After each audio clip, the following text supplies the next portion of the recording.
We've all learned about how the Wars of the Roses led to the rise of the Tudor Dynasty, but the truth is, it was the steely determination of one woman who would not only project her son to the throne of England, but create a place for herself that made her the most powerful woman and politician in the court, Margaret Beaufort.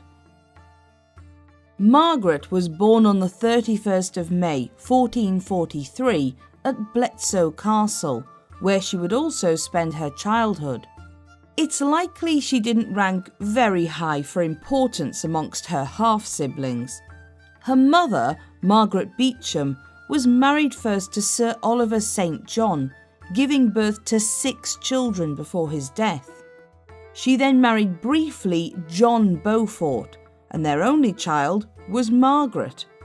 After his death, she then married once more to Lionel Wells, to whom she had a son.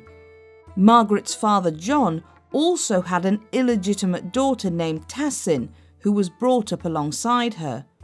So Margaret Beaufort was therefore a girl, not even the eldest girl, and had many half-siblings before her. And yet she would rise well above the expectations held for her, which probably didn't extend much beyond her being a marriage pawn. Her father, John Beaufort, was the Duke of Somerset and a grandson of John of Gaunt. At the time of Margaret's birth, John was also preparing to leave for a military campaign in France. Before leaving, he negotiated with the King, Henry VI, that the wardship of his then unborn child, should he die in France, would be left to his wife along with his lands. This was agreed, but shortly after his return from France, John fell out with Henry and died not long after. Some stated this was due to an illness, but at least one source suggested suicide. Whatever the sad circumstances, at only a few months old, Margaret Beaufort was now the heiress to her father's estate, which was a considerable fortune. She also inherited John's claim for the English throne through John of Gaunt. However, on her first birthday, Henry VI decided to renege on his earlier decision, instead granting wardship of John Beaufort's lands to William de la Pole, Duke of Suffolk. But Margaret was allowed to remain with her mother, who was actually pregnant at the time with John Beaufort's second child. Sadly, the child did not survive, leaving Margaret as the sole heir. Margaret had a happy childhood, however, and while girls in this period didn't always receive an education, her mother ensured she did. Margaret would have learned how to run an estate and manage lands, a necessary skill for noblewomen, as well as learning embroidery and sewing. Her family loved music as well, and Margaret would not only have learned how to play instruments, but entertainment was always present in her childhood in the form of minstrels, musicians and singers. But not all her lessons were practical.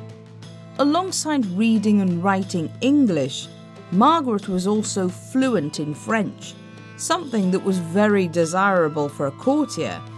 And in later life, she would always regret the fact she hadn't been able to learn Latin as well, knowing only a few words of it. Clearly, Margaret was an intelligent child with a thirst for knowledge and skills. She had a great love of books, and her mother bequeathed her many English and French books, items which would have been even more treasured than now, for they were handwritten rather than using the printing press, which hadn't been invented yet.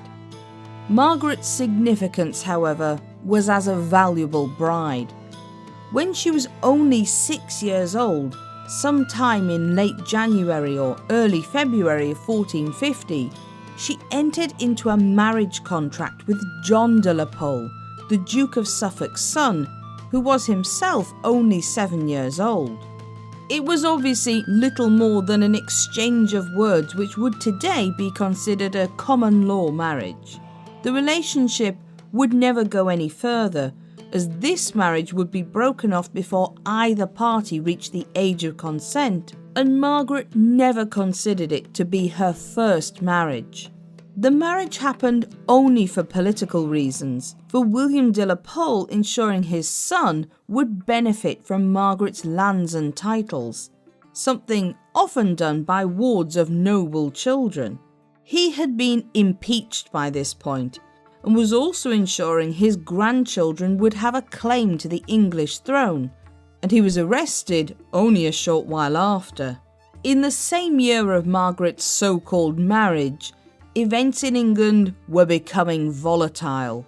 Henry VI, although guided, or as some saw it, manipulated by his wife Queen Margaret of Anjou, was not good at running his kingdom. English possessions in France had been lost over the years, until by 1450 only Calais and Aquitaine remained. His court was rife with corruption and greed, as he was influenced by courtiers around him, including those in Margaret's family and her would-be father-in-law, the Duke of Suffolk. Many saw Suffolk as causing the most problems, and so Henry had been forced to throw his favourite into the Tower before exiling him for 5 years. He would later be murdered before he ever reached another shore. But even with Suffolk gone, the problems at court remained, and as the crown was bankrupt, the people were burdened with heavy and obviously unpopular taxes. With Suffolk out of the way, it was Margaret's uncle, Edmund, who took over his vacancy at court. Edmund had, upon the death of his elder brother John, also taken over the title Duke of Somerset. He was popular with the king and queen, but not with many others, including his famous rival, Richard, Duke of York. The Duke of York was publicly outspoken against many of the king's policies and favourites, as well as being an intelligent and astute man, and so he was greatly disliked, in particular by Margaret of Anjou.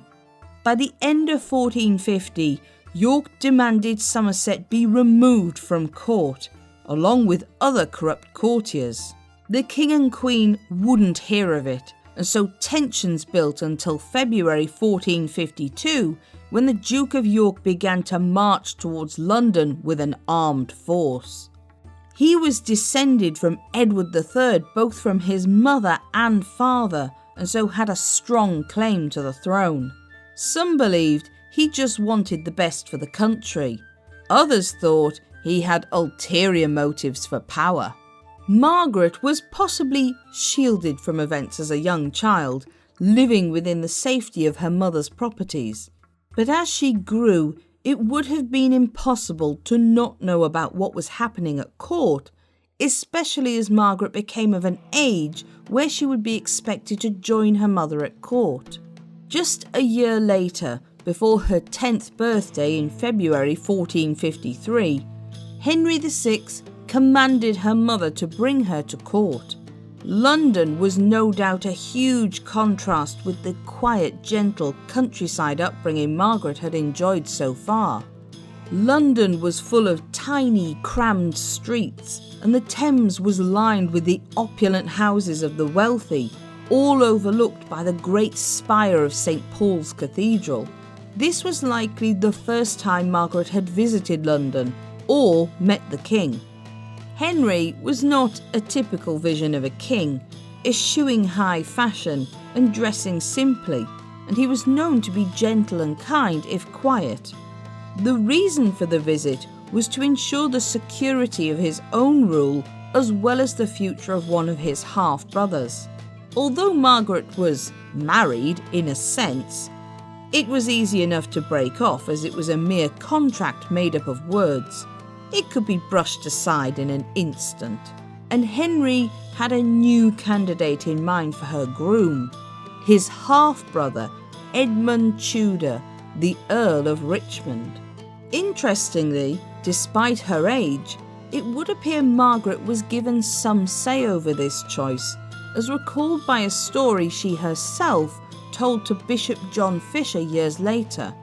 Although only 9 years old, Marrying Edmund was not a foregone conclusion, as Margaret claimed to have needed the counsel of a gentlewoman whose identity is unknown, as she did not know what to do for the best. In other words, to retain her current husband or marry Edmund Tudor. It suggests she was given the choice. She was advised to pray for the answer to Saint Nicholas, patron saint of children and miracles, and according to Margaret herself, she received a vision which told her to marry Edmund. The choice was made, and Margaret, already religiously pious, would from that moment on construct the story of her life in a narrative of following God and destiny's plan.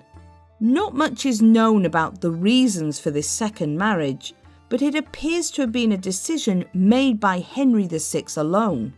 If his half-brother married a wealthy heiress, it would increase his income and therefore power, and for Margaret, she gained prestige from being a few steps closer to the throne for her future children. On the 24th of March, Margaret now became the ward of both Edmund and Jasper Tudor, the king's half-brothers, and her lands were divided between the two men, making them incredibly wealthy. Margaret would also have met the Queen, now 23 years old, at the Garter celebrations at Windsor Castle on the 23rd of April. Margaret of Anjou was likely a dazzling sight in her jewels and finery, and the king gifted little Margaret 100 marks for new clothes, in preparation for her first meeting with her future husband, Edmund. Despite the only known portraits of Margaret, all of them created after her death, showing her in a simple black gown and plain white headdress, Margaret was actually a big follower of fashion and loved expensive and luxurious fabrics and clothes.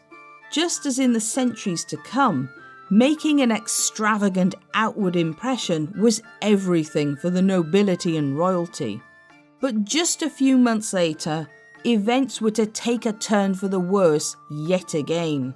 On the 15th of August of that year, Henry VI fell into a stupor from which he could not be awakened, seemingly conscious but unable to feed or care for himself. It might perhaps have been a mental breakdown or catatonic schizophrenia, but at the time was simply labelled insanity. Now finally pregnant after 8 years of marriage, Margaret of Anjou had to take the reins of running the country while Henry was taken into seclusion at Windsor Castle. Her main problem was to prevent the Duke of York finding out about her husband's illness. In January of 1454, Henry was presented with his new son, the Prince Edward, but remained as silent as ever. As he was unable to acknowledge the baby boy as his own, wild rumours flew that the real father was in fact Margaret's uncle, the Duke of Somerset. While Margaret of Anjou saw herself as the natural regent, being French and a woman meant that few courtiers agreed with her, even those who were her allies. She wanted other arrangements made that didn't include the Duke of York, but on the 14th of February, Parliament entrusted Richard with ruling the country during the king's incapacity, naming him Lord Protector of the realm. Queen Margaret was horrified. Little Margaret's family was affected as well, with her uncle the Duke of Somerset sent immediately to the Tower, and the Queen to Windsor Castle with her husband. However, the Duke of York was proving himself to be a good leader, repairing the damage many years of corruption had done and attempting to rein in the crown's finances. While Edmund and Jasper Tudor remained loyal to their half-brother, they also willingly complied with the Duke of York's policies, appearing to have a genuine desire to see order return to Henry's kingdom.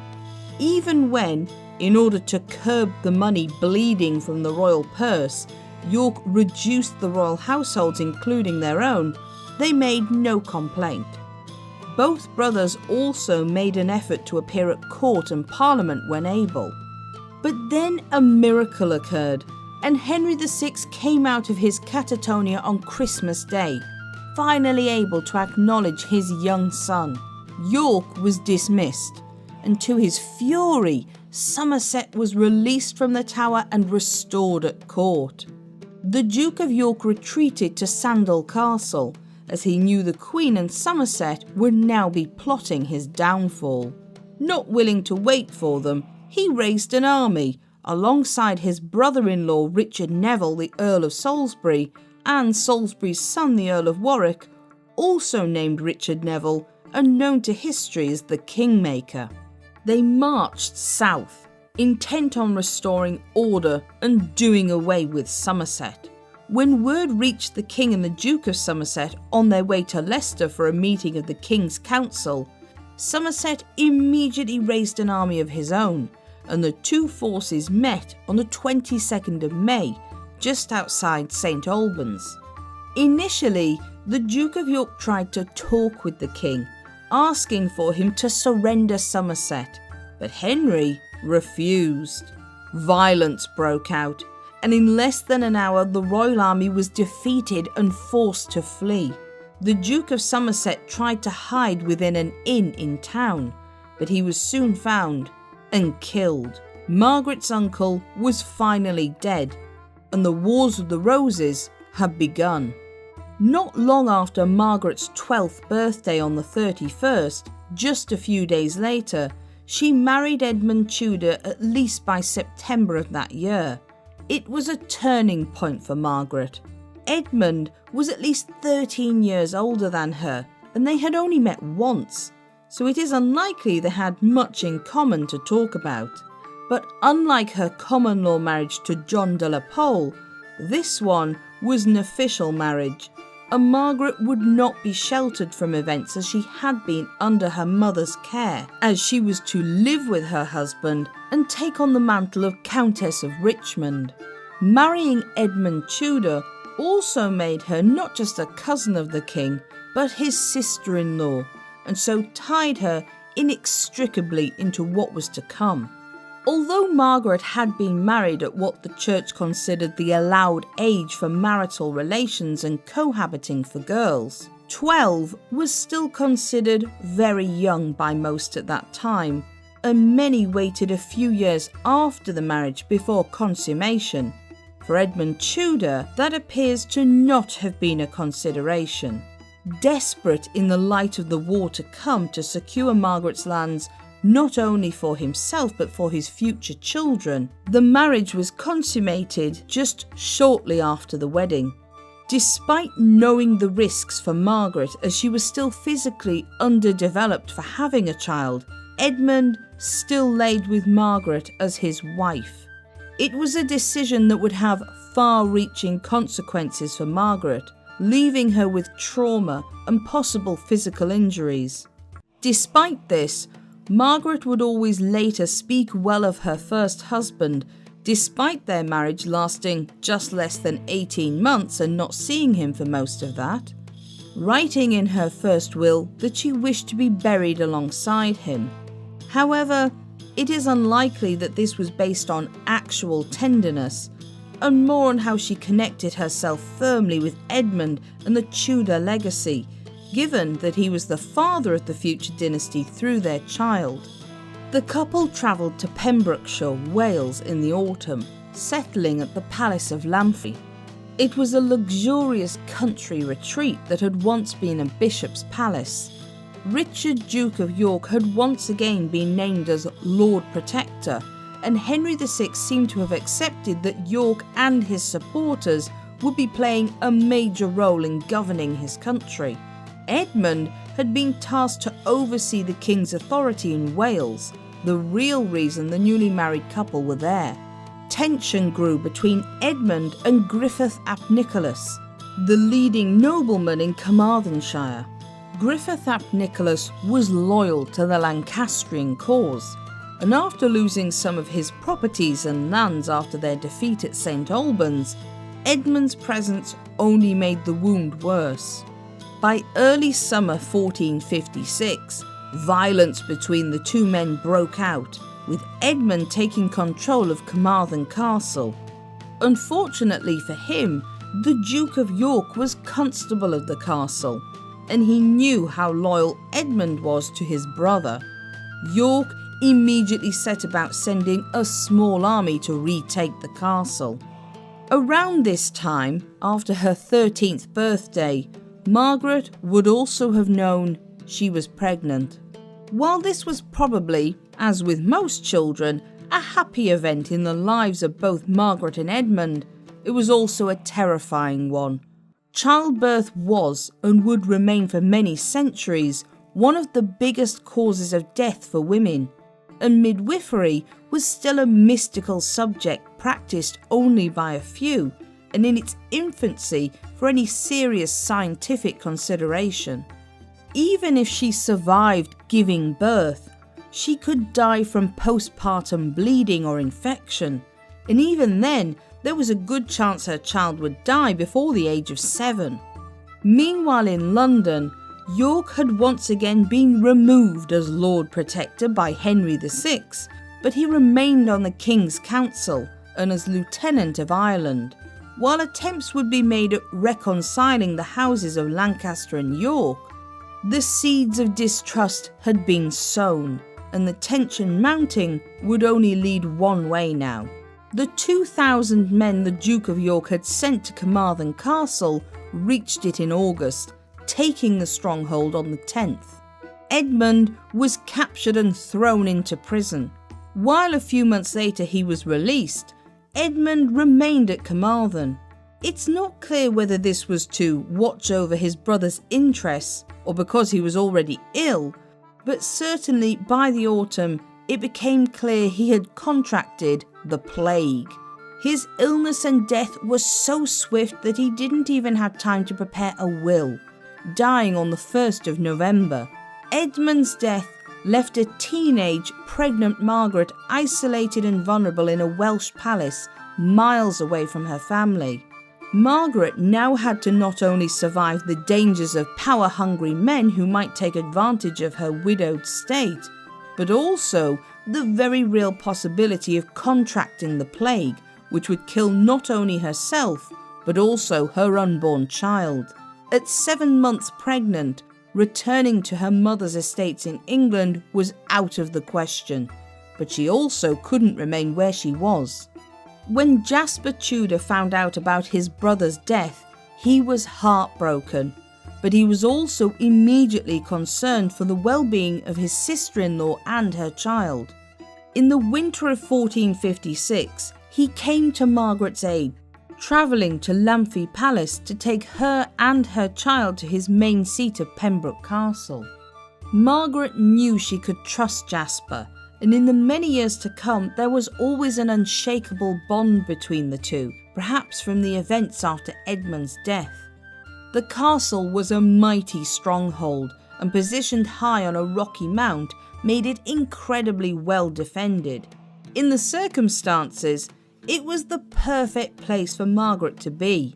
The only downside would have been the lack of other women to have as company, given that her brother-in-law Jasper was still unmarried at this point, and so Margaret would only have had her own household servants around her.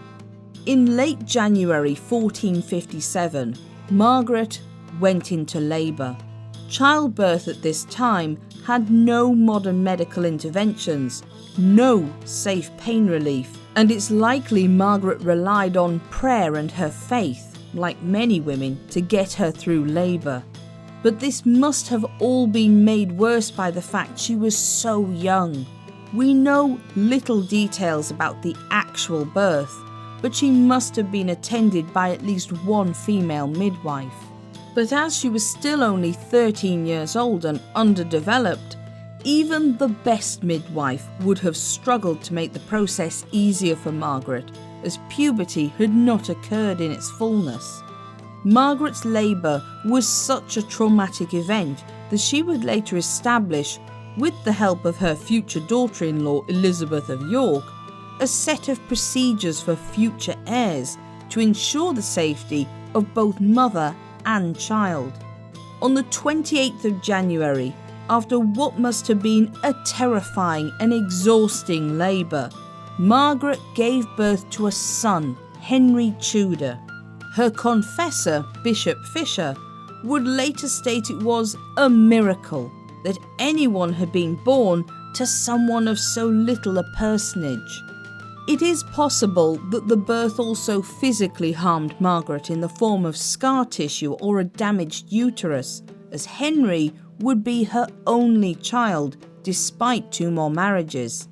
Many years later, she would ask Henry not to send her granddaughter, also named Margaret, too early to Scotland to marry James IV, fearful she would end up with the same fate. At the very least, Margaret was left with psychological scars.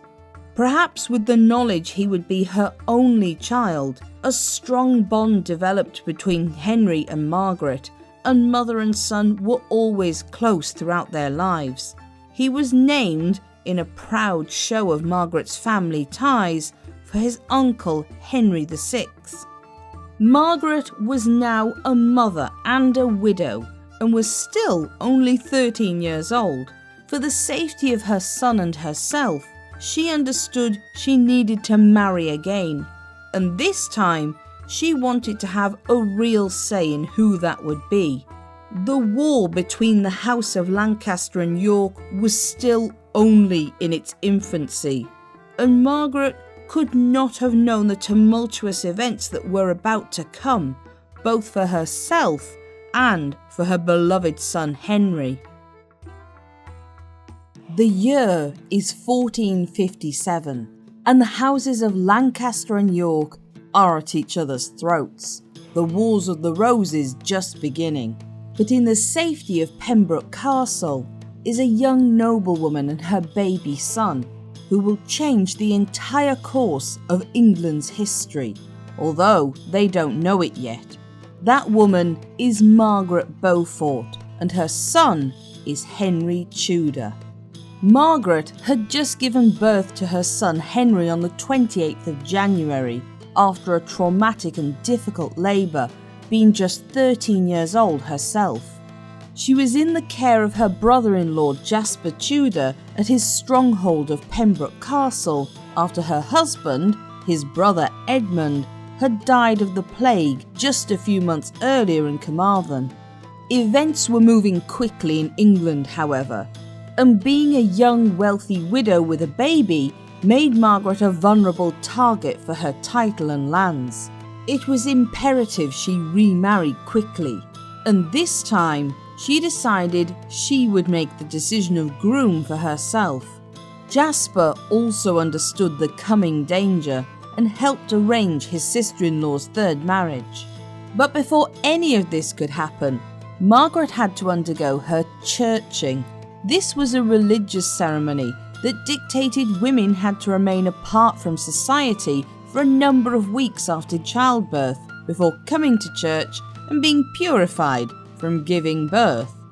During this time, although Henry no doubt had a wet nurse and staff, as with all noble children at this time, Margaret made the most of spending time with her son and developed a strong bond with him. The groom chosen for her 3rd marriage was Sir Henry Stafford, the 2nd son of Humphrey Stafford, 1st Duke of Buckingham. Buckingham was a powerful nobleman and a staunch supporter of Henry VI. He had actually tried to mediate between the Lancastrians and the Yorkists, probably because he was in an awkward position, as his wife was Anne Neville, sister of Cecily Neville, the Duke of York's wife.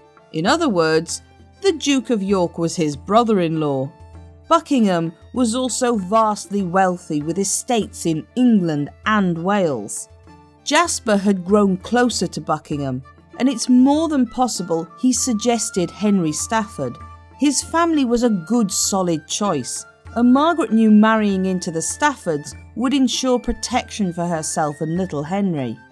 After undergoing her churching, Margaret reluctantly left her young son at Pembroke in the care of his nurses and household, and she set off with Jasper for the Stafford's estate at Newport.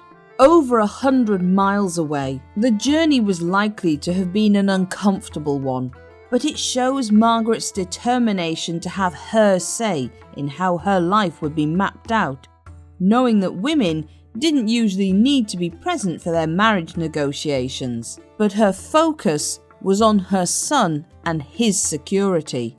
Henry Stafford was much older than Margaret at 31 years old, but ironically, he had never been married. This was partially because the Duke of Buckingham had been more concerned with the marriage of his eldest son, and partially because Henry Stafford suffered with ill health. A dispensation was required as they were second cousins, which was given on the 6th of April 1457, but Margaret still had to finish the required year of mourning before the wedding could happen.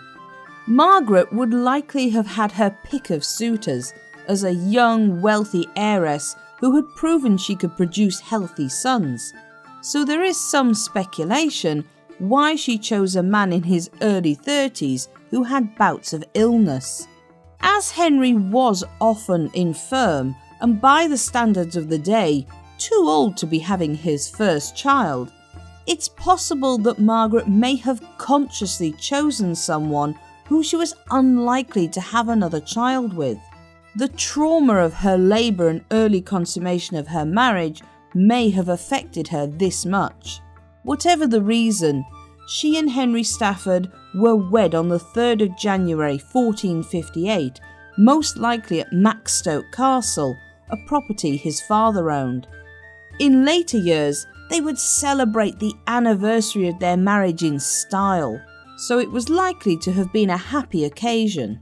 Margaret also had to, at least for the time being, bid farewell to her son.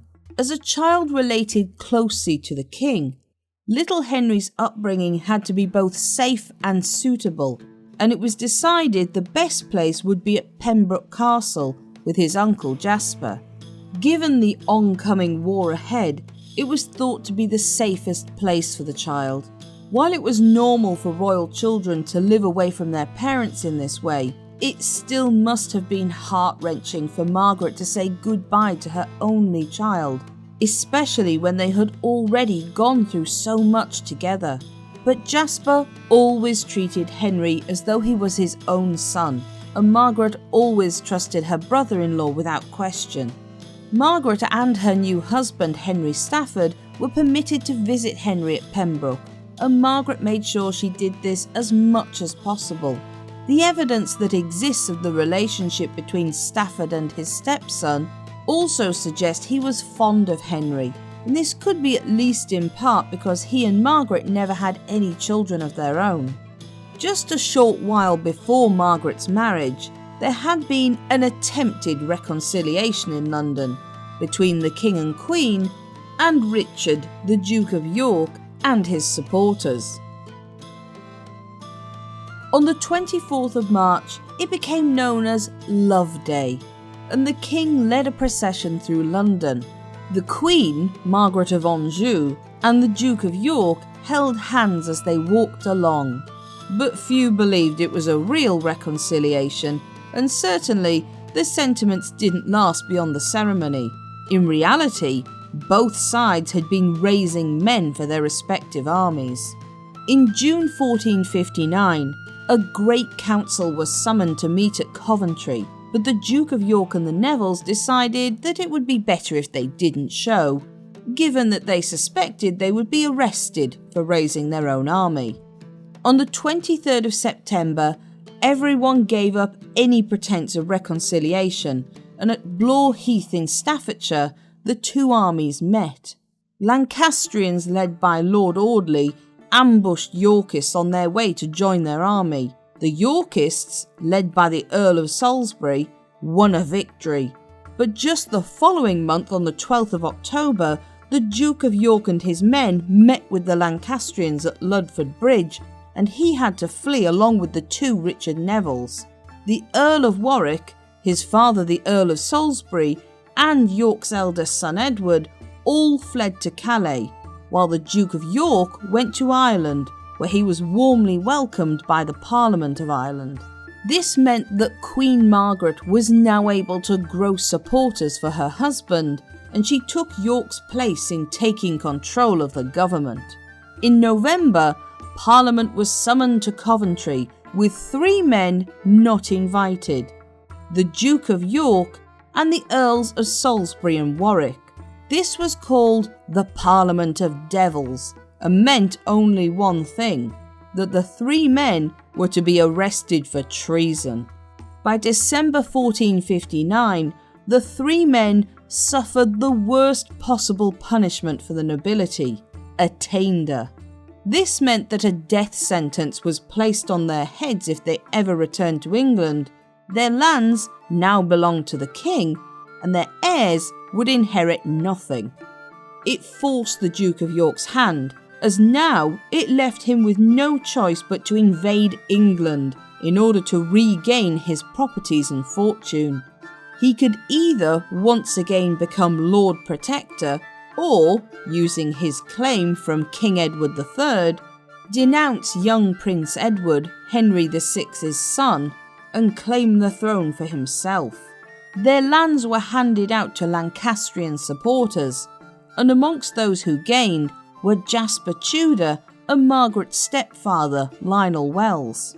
On the 26th of June 1460, Salisbury and Warwick returned to England's shores, while York stayed to drum up support in Ireland.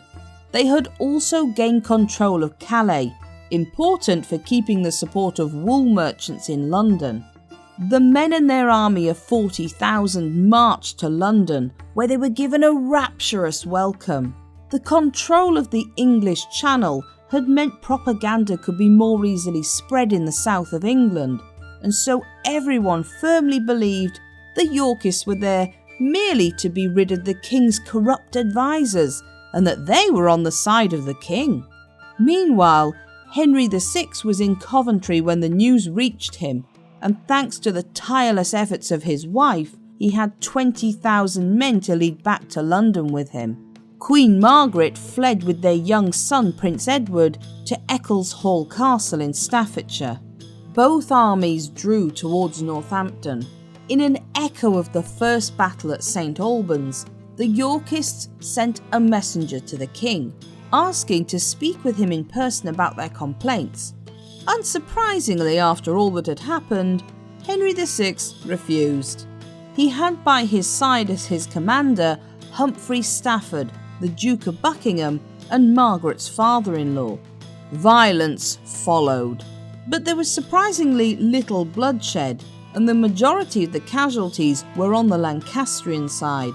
Henry VI was captured and brought back to London as a prisoner. Margaret of Anjou was left with no choice but to take her son and flee to Scotland. Margaret's family was shaken. The imposing figurehead of the Duke of Buckingham vanished as he was killed in the battle at Northampton, and as his eldest son had also died previously, his title passed to his grandson, also named Henry Stafford, who was still only 5 years old. Margaret must have felt more than a little uneasy. Big changes were coming. On the 7th of October, Parliament met with the absence of the king, and on the 10th of October, the Duke of York returned from Ireland.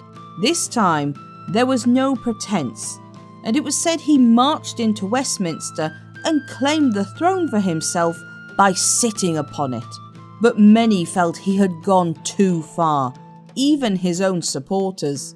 Henry VI was still an anointed king, and although Richard could claim descent from Edward III through 2 of his children, many were uncomfortable to shove a king off the throne.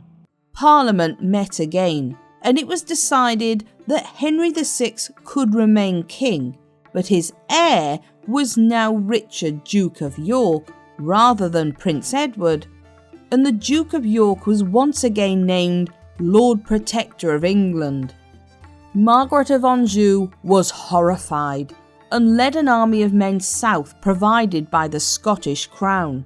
Many nobles in the north were bent on revenge for the deaths of their families caused by the Yorkists, and the Duke of York and the Earl of Salisbury ventured north to Sandal Castle.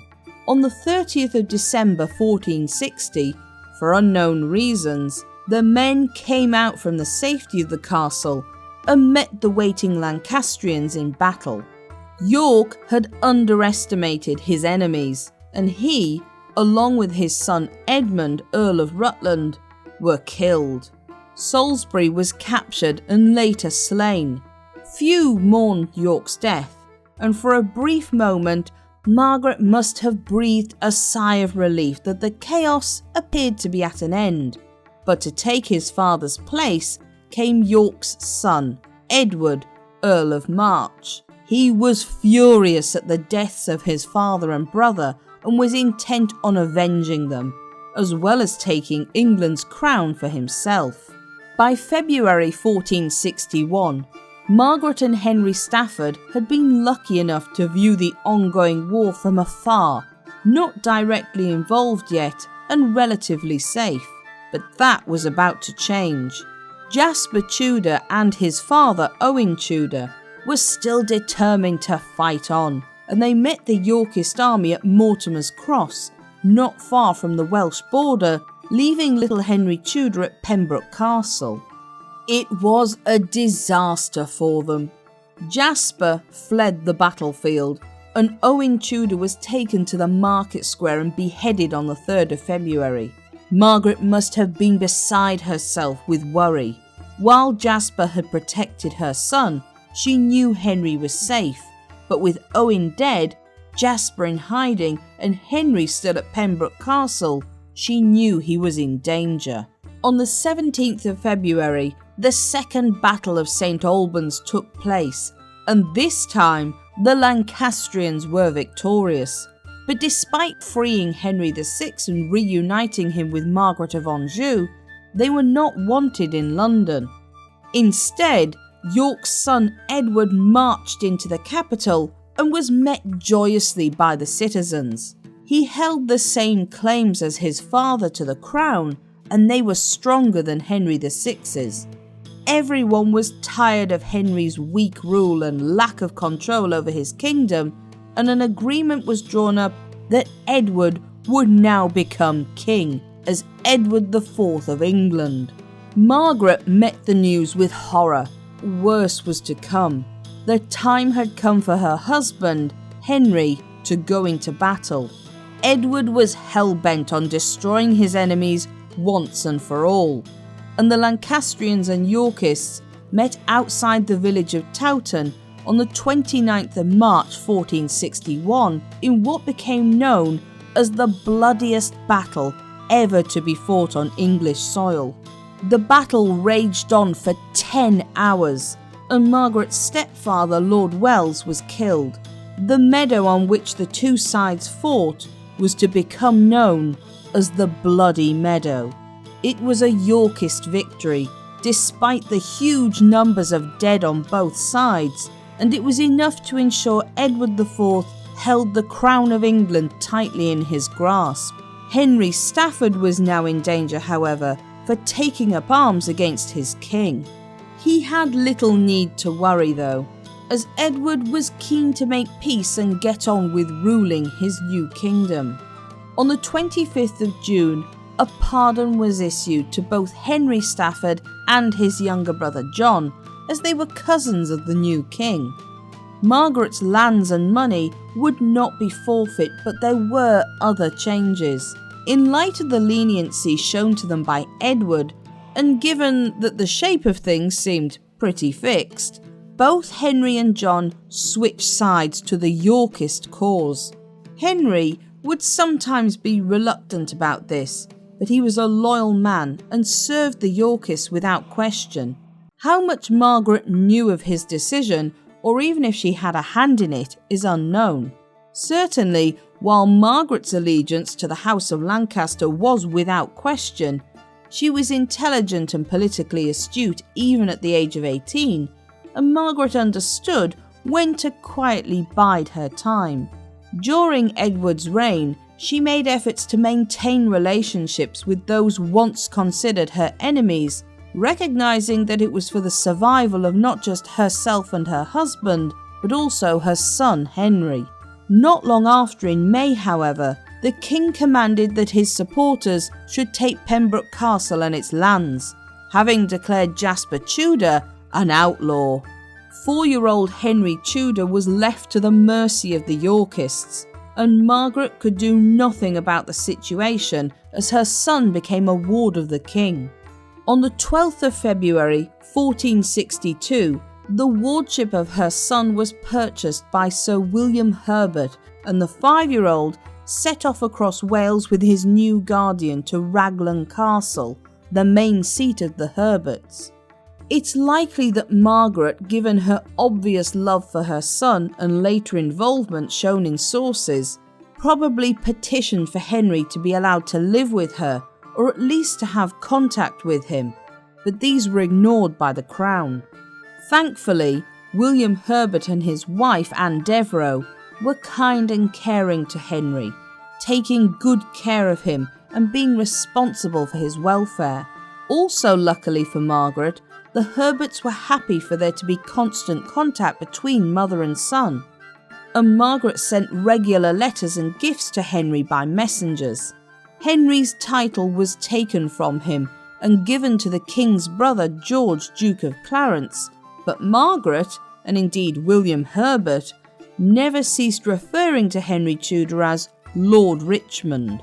Margaret was probably living at Bourne, Henry Stafford's family manor, when she was as surprised as everyone else by the news that came out in 1464. The Earl of Warwick had been trying to arrange a marriage for Edward IV with a French noblewoman, Bona of Savoy. He was left stunned in September when Edward coolly announced that he was already married. Worse than this, his new wife was no foreign princess who could bring lands or riches to the crown, but a commoner, the daughter of a knight, Elizabeth Woodville.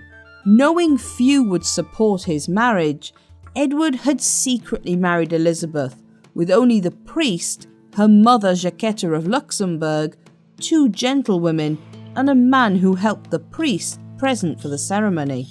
The nobility was horrified. The king's mother, Cecily Neville, the Duchess of York, was outraged, and it distanced Warwick from the king. In July 1465, Henry VI, who had been a fugitive in his own country, was found and paraded through London, tied to a horse with a straw hat on his head. He would spend the next 5 years in the Tower of London, while his wife and son were safe in France, although working for his restoration. Margaret and her husband continued to display devotion to the new king, gaining properties and favours from him as a result. In 1469, the Earl of Warwick's displeasure with the king boiled over, and he raised a rebellion against him, alongside the king's brother George. Edward immediately called for his supporters, and many came to his aid to form an army, amongst them William Herbert, now the Earl of Pembroke. Herbert took with him his brother and the 12-year-old Henry Tudor, perhaps worried he would be kidnapped from Raglan Castle in his absence. The rebels won, and the Earl of Pembroke, along with his brother, was captured and killed. Young Henry Tudor had not only seen the devastating violence and chaos of the Wars of the Roses, but was now in terrible danger. Margaret and Stafford were hunting at Windsor when news came to them of Warwick's victory, and their accounts show that Margaret was panicked about what had happened to her son, as they sent one of their most trusted servants to find his whereabouts immediately. Meanwhile, Edward IV was captured, and Henry VI would briefly be placed back on the throne for a single year in 1470 due to the unrest caused. Margaret must have been relieved when the news came that Henry Tudor was safe. He had been taken by a relative of Anne Herbert's and returned to her at Webley Castle. the home of her brother Sir Walter Devereux. Rather sweetly, the Staffords' accounts show that Henry's stepfather was concerned his stepson should be entertained while at Webley, and paid for bows and arrow shafts to indulge his passion for hunting. On the 24th of August, Margaret and Henry Stafford travelled to London to negotiate with George, Duke of Clarence, about restoring her son's title and lands, but found him absent, instead at Middleham Castle in Yorkshire. With the brief restoration of Henry VI, Henry Tudor was once again a member of the royal family. Jasper Tudor, no longer a fugitive, came to meet with his nephew, who he had not seen since he was a small boy, and took him to London. There, Henry was reunited with his mother Margaret. She hadn't seen him for at least 3 years, and given all that had passed, it was likely an emotional moment. Henry was also brought to meet the king, who likely just wanted to see the son of his beloved half-brother Edmund, but the Tudors would later spin this as a moment of prophecy. The story went that as the king washed his hands before a great feast, he told Henry Tudor one day he would govern all the land. Highly unlikely, given he had his own son, but great propaganda for the later Tudor dynasty. It was agreed that the young boy would stay with his uncle Jasper, but first he was able to spend time with the mother he barely knew in person.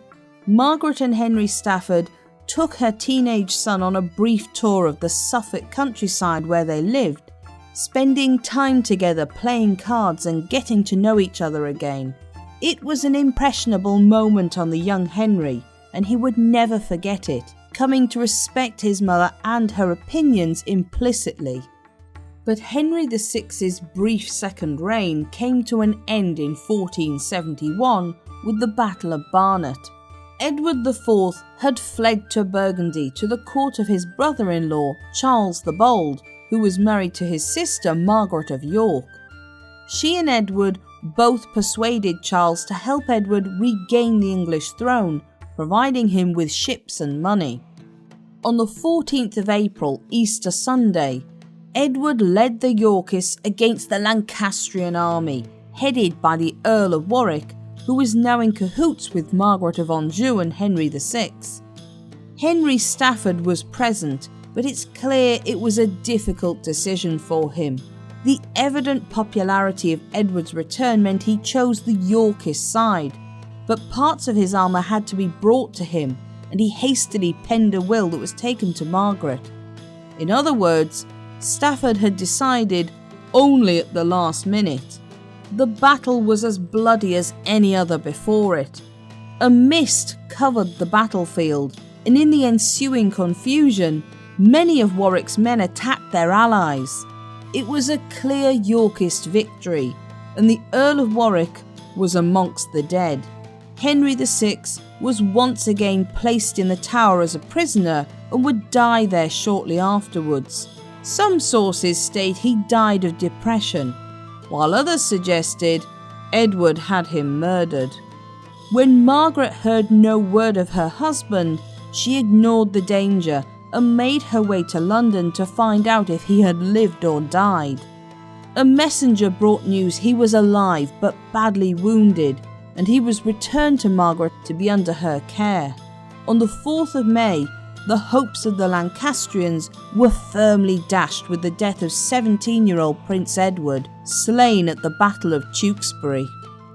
Jasper Tudor hadn't made it to the battle in time and was at Chepstow with his nephew Henry when they heard of the defeat of their house. They turned and fled to Pembroke Castle, well aware that Edward had proven he could be ruthless in victory. Apparently, it was Margaret herself who provided a solution to keep her son safe, but it was one that would cause her personal sorrow. She wrote to Jasper, begging him to take Henry abroad, ensuring his safety. Jasper replied that he would do so and would treat Henry as his own son. Margaret had only just been reunited with her son, and yet again she would be apart from him. She wouldn't see Henry for another 15 years. They came ashore in Brittany, under the caring protection of Duke Francis II. But there was more tragedy for Margaret. On the 4th of October 1471, Henry Stafford succumbed to the injuries he sustained from the Battle of Barnet. Margaret and the household fell into mourning, and it's likely she felt genuine grief at the loss of her third husband, becoming a widow yet again at the age of 28. They had been married for 15 years, and all records show they had an affectionate and amiable relationship. Henry's feelings are clear in his will, in which he referred to Margaret as "my best beloved wife." But Margaret was nothing if not pragmatic, and her main focus had to be Henry's safety, which meant she had to marry again. This time, she not only had to choose a strong family that could protect her and Henry, but also a husband who had links to the royal Yorkists. The man chosen was Thomas Stanley, a widower with noble connections, as his first wife, Eleanor Neville, had been a sister of Warwick. Like Stafford, he had tried to sit on the fence as much as possible during the conflict, but as his brother had fought for Edward IV, the new king had been convinced of Thomas's loyalty. Stanley was also part of the King's Council, so was politically involved and intelligent. He was given the position of steward of the king's household, which gave him a great deal of close access to the royal court. This was, once again, not a love match. For Stanley, he would gain Margaret's lands and fortune. For Margaret, she would gain a valuable connection at court, allowing her to petition the king on behalf of her son. The marriage seems to have been amiable enough, but again, Margaret may well have also thought of her fears about being pregnant again. In the marriage contract, nothing is mentioned for provision of future children, and Thomas Stanley already had 3 sons from his first marriage. By June 1472, they were married. Margaret was wed before her year of mourning was up, in fact, even before Henry Stafford was buried. While this may look callous, in reality, it shows how vulnerable Margaret was at this point. Over the 1470s, her husband was constantly required at court, which meant Margaret was there a lot as well. While this had been her intention, it was likely not pleasant at first. Surrounded by those she had considered enemies for several years and still distrusted in regards to her son. But ever sensible to survival, Margaret endeavoured to make herself as amiable and publicly supportive of the Yorkists as possible. Meanwhile, her son Henry and his uncle Jasper Tudor were experiencing a change in circumstance in Brittany. While at first they had been welcomed guests, they were eventually separated by 1474, their English servants sent away and replaced by Breton guards, and they were not permitted to leave. It became clear, under pressure from both England and France, Duke Francis had decided they would be prisoners, but they were still well treated. In 1475, Edward decided to invade France and a great army was readied for battle. Margaret was likely amongst the crowds that gathered in London when Edward prepared to leave England's shores, as her husband Thomas was hugely involved in this undertaking. However, when the English forces left Dover in July and landed in France, there was no bloodshed at all. Instead, Edward entered talks with Louis XI, who pensioned him off, and a 7-year truce was agreed between them. No one was particularly impressed. Instead of a glorious victory, Edward simply became vastly wealthy, and King Louis could relax for 7 years. King Edward now turned his attention to the problem of Henry Tudor. He tried at first to bribe Duke Francis into handing over his important prisoner by way of bribes and promises, but the answer was no. There is at least one source that suggests Edward tried a ploy, pretending to want to arrange marriage between Henry and one of his own daughters. The same source states Margaret smelled a rat and wrote to Henry, warning him it was only a trap to make him return to England. Meanwhile, Margaret was busy making herself indispensable to Edward IV and his unpopular Queen Elizabeth Woodville. The royal couple had 8 surviving children together, and it's likely that Margaret came to know many of them during her time at court. The eldest princess, Elizabeth of York, would later become Margaret's daughter-in-law, and all evidence shows they had a close relationship, so it is likely this might have begun during Margaret's early years in the Yorkist court. Margaret's charms appear to have worked on the Queen as well, as she was soon appointed as a lady-in-waiting to Elizabeth, as well as to 2 of her daughters. In the summer of 1476, the royal entourage travelled with the King and Queen to Fotheringay, Northamptonshire, in order to witness the reburial of the Duke of York and Edmund, Earl of Rutland. Margaret was there with Thomas Stanley waiting on the Queen, but she also joined her at the altar to make offerings. She was then present for the great feast given afterwards in Fotheringay Castle, a public symbol of peace between the 2 houses of York and Lancaster, and her acceptance of Edward's rule. But Margaret secretly only thought to secure her son's future. In 1476, Edward tried once again to get Henry Tudor on English shores. Duke Francis was finally convinced by one of his advisors that Edward would take good care of Henry, and arrangements were made for him to be returned to England. Henry went to Saint-Malo to await a ship and was handed over to English envoys. However, Henry recognised this as a trap, and while it's not known if this was his own deduction or by means of another urgent message from his mother, Henry feigned illness. He went into the cathedral at Saint-Malo, claiming sanctuary. In a move that violated the rules of sanctuary in a holy place, the English envoys tried to drag him from the cathedral. The townsfolk were horrified, and they came to Henry's aid, attacking the envoys and protecting him. Meanwhile, Jean du Kellennec, the Admiral of Brittany, convinced Duke Francis that actually Edward was not to be trusted. Francis changed his mind about the whole thing, once again placing Henry under his protection and sending him to be with his uncle Jasper, both of them welcome at his court. Edward's own family was not without drama, however. His brother the Duke of Clarence had increasingly become distant from him. After their reconciliation in 1471, they still often quarrelled, and in 1472, George was infuriated when his younger brother Richard married his sister-in-law Anne Neville. This forced him to share the inheritance of the Neville sisters from his marriage to Isabel Neville. After her death in December 1476, in which the Duke of Clarence violently accused what was likely an innocent woman of poisoning his wife, practically forcing the jury to find her guilty and condemn her to hanging, George's behaviour seems to have grown increasingly erratic.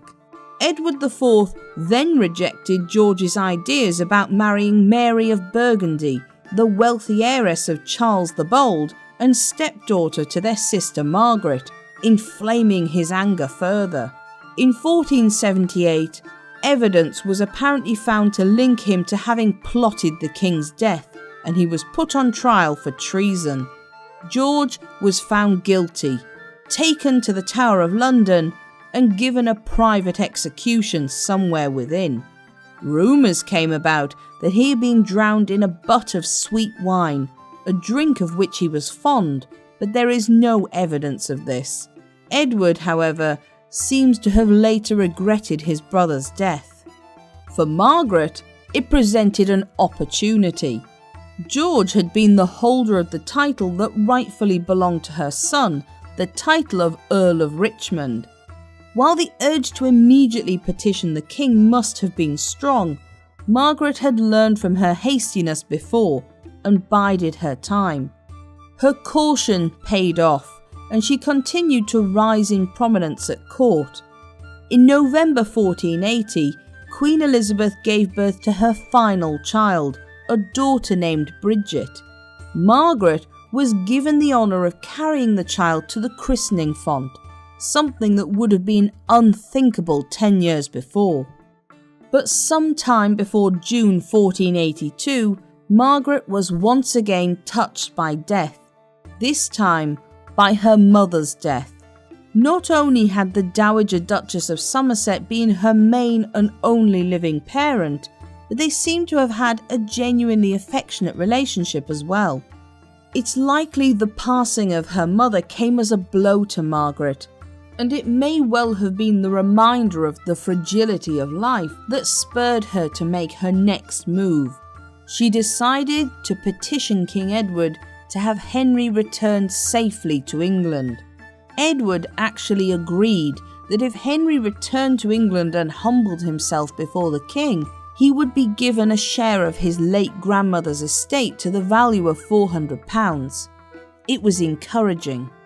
Edward now had a firm grip on his crown, and he had 2 healthy young sons as his heirs. Henry Tudor was no longer the threat he had once been, and on an unknown date, Edward drafted a pardon for Margaret's son. It seemed that soon Margaret would once again see her boy. Christmas 1482 was cheerful for the royal court, at least until the 23rd of December, when Edward received word that Louis XI had signed the Treaty of Arras with the Holy Roman Emperor Maximilian. This not only provided a truce between them, but Maximilian's daughter Margaret of Austria was to marry the Dauphin instead of Edward's daughter Elizabeth of York. He was outraged and instantly declared war on France. But before very much happened with this, Edward IV fell ill in April 1483. On the 9th of April, he died, leaving a shocked kingdom at his untimely death. But Margaret must have felt unease at Edward's death, thinking only of her son.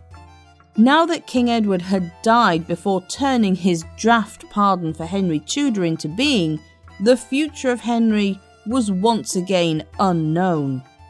On his deathbed, Edward had thought of his young heir, Prince Edward, who was still only 12 years old. This meant that a regent had to be appointed, and it was decided the king's brother, Richard, Duke of Gloucester, was the noble for the job. He had been steadfastly loyal to his brother throughout the Wars of the Roses, was experienced in battle, and was popular and respected in the north of England, where his brother had put him in charge of keeping order. Margaret could not have known what was to come. She had gone from being so close to the realization of her son's safe return home, to now not knowing what the future held for him or herself. Richard, Duke of Gloucester, had been a secondary figure in the king's presence until now, but now he held the reins of the kingdom as regent, and he would soon take the throne of England for himself in a shocking turn of events. All Margaret could do was once again use her pragmatic nature and intelligence to survive and to ensure the security of her son Henry, and she would do so with a surprising Yorkist ally. It was now 1483, and Edward IV was dead. For Margaret Beaufort, a committed Lancastrian who had integrated herself successfully into the royal Yorkist court, it made events ahead uncertain. Margaret's driving focus was for her son, Henry Tudor, who was still in exile in Brittany, and now his future looked uncertain as Richard, Duke of Gloucester, became regent for his nephew, the 12-year-old Edward V. Since the execution of his older brother George, Duke of Clarence, Richard had been a nearly invisible figure at court. He had instead busied himself with his lands in the north, working from his base at Middleham Castle in Wensleydale. This had earned him the respect and popular opinion from the people in the north of the country, and everyone pretty much thought that Richard was a safe pair of hands, as well as an experienced soldier. However, he was not without enemies. Queen Elizabeth Woodville and her family recognised that unless they held custody of her young son Edward, their power could easily be diminished. Edward IV hadn't managed to create a bond between his immediate family and his wife's family, and now it became glaringly obvious to all. On the 11th of April 1483, Prince Edward was declared Edward V of England. The Woodvilles were worried that their part in Clarence's downfall and death would spur Richard, once he was regent with the crown's power in his hands, to cast them out from court. In fact, they made the situation much worse. Edward was at Ludlow Castle at the time, and Elizabeth sent word that he was to be brought to London at once, while simultaneously not telling Richard that his brother was dead. William Hastings, 1st Baron Hastings and a close friend of Edward IV, was disgusted at the Queen's behaviour, as he was completely loyal to the dead king's wishes. William also did not get on with many members of Elizabeth's family, but he was friendly with Richard, and so wasted no time in informing him both of his brother's passing and the Queen's plans. He urged him to come to London with an armed force. Apparently, Richard first wrote letters to the Queen, assuring her of his loyalty to her son before journeying south. On the 29th of April, he reached Northampton and met up with someone Margaret was very familiar with, Henry Stafford Jr., the Duke of Buckingham. He was the grandson of her late father-in-law from her second marriage, also named Henry Stafford, and she had known him since he was a small boy. Henry Stafford had his own reasons for hating the Woodvilles. In his youth, he proclaimed he had been forced to marry a younger sister of the Queen, Catherine Woodville, who he believed was beneath him as she was a mere commoner. Now Henry decided, despite the family ties to the royal family, that he was going to throw his lot in with Richard. The pair were joined at Northampton by Earl Rivers, the uncle of Edward V and brother of the Queen, and later Sir Richard Grey, son of the Queen from her first marriage. They had turned up only to offer their condolences to the Duke of Gloucester and would have had no suspicions about what was planned. But the next morning when they woke, they found themselves locked in their rooms at the inn where they had stayed.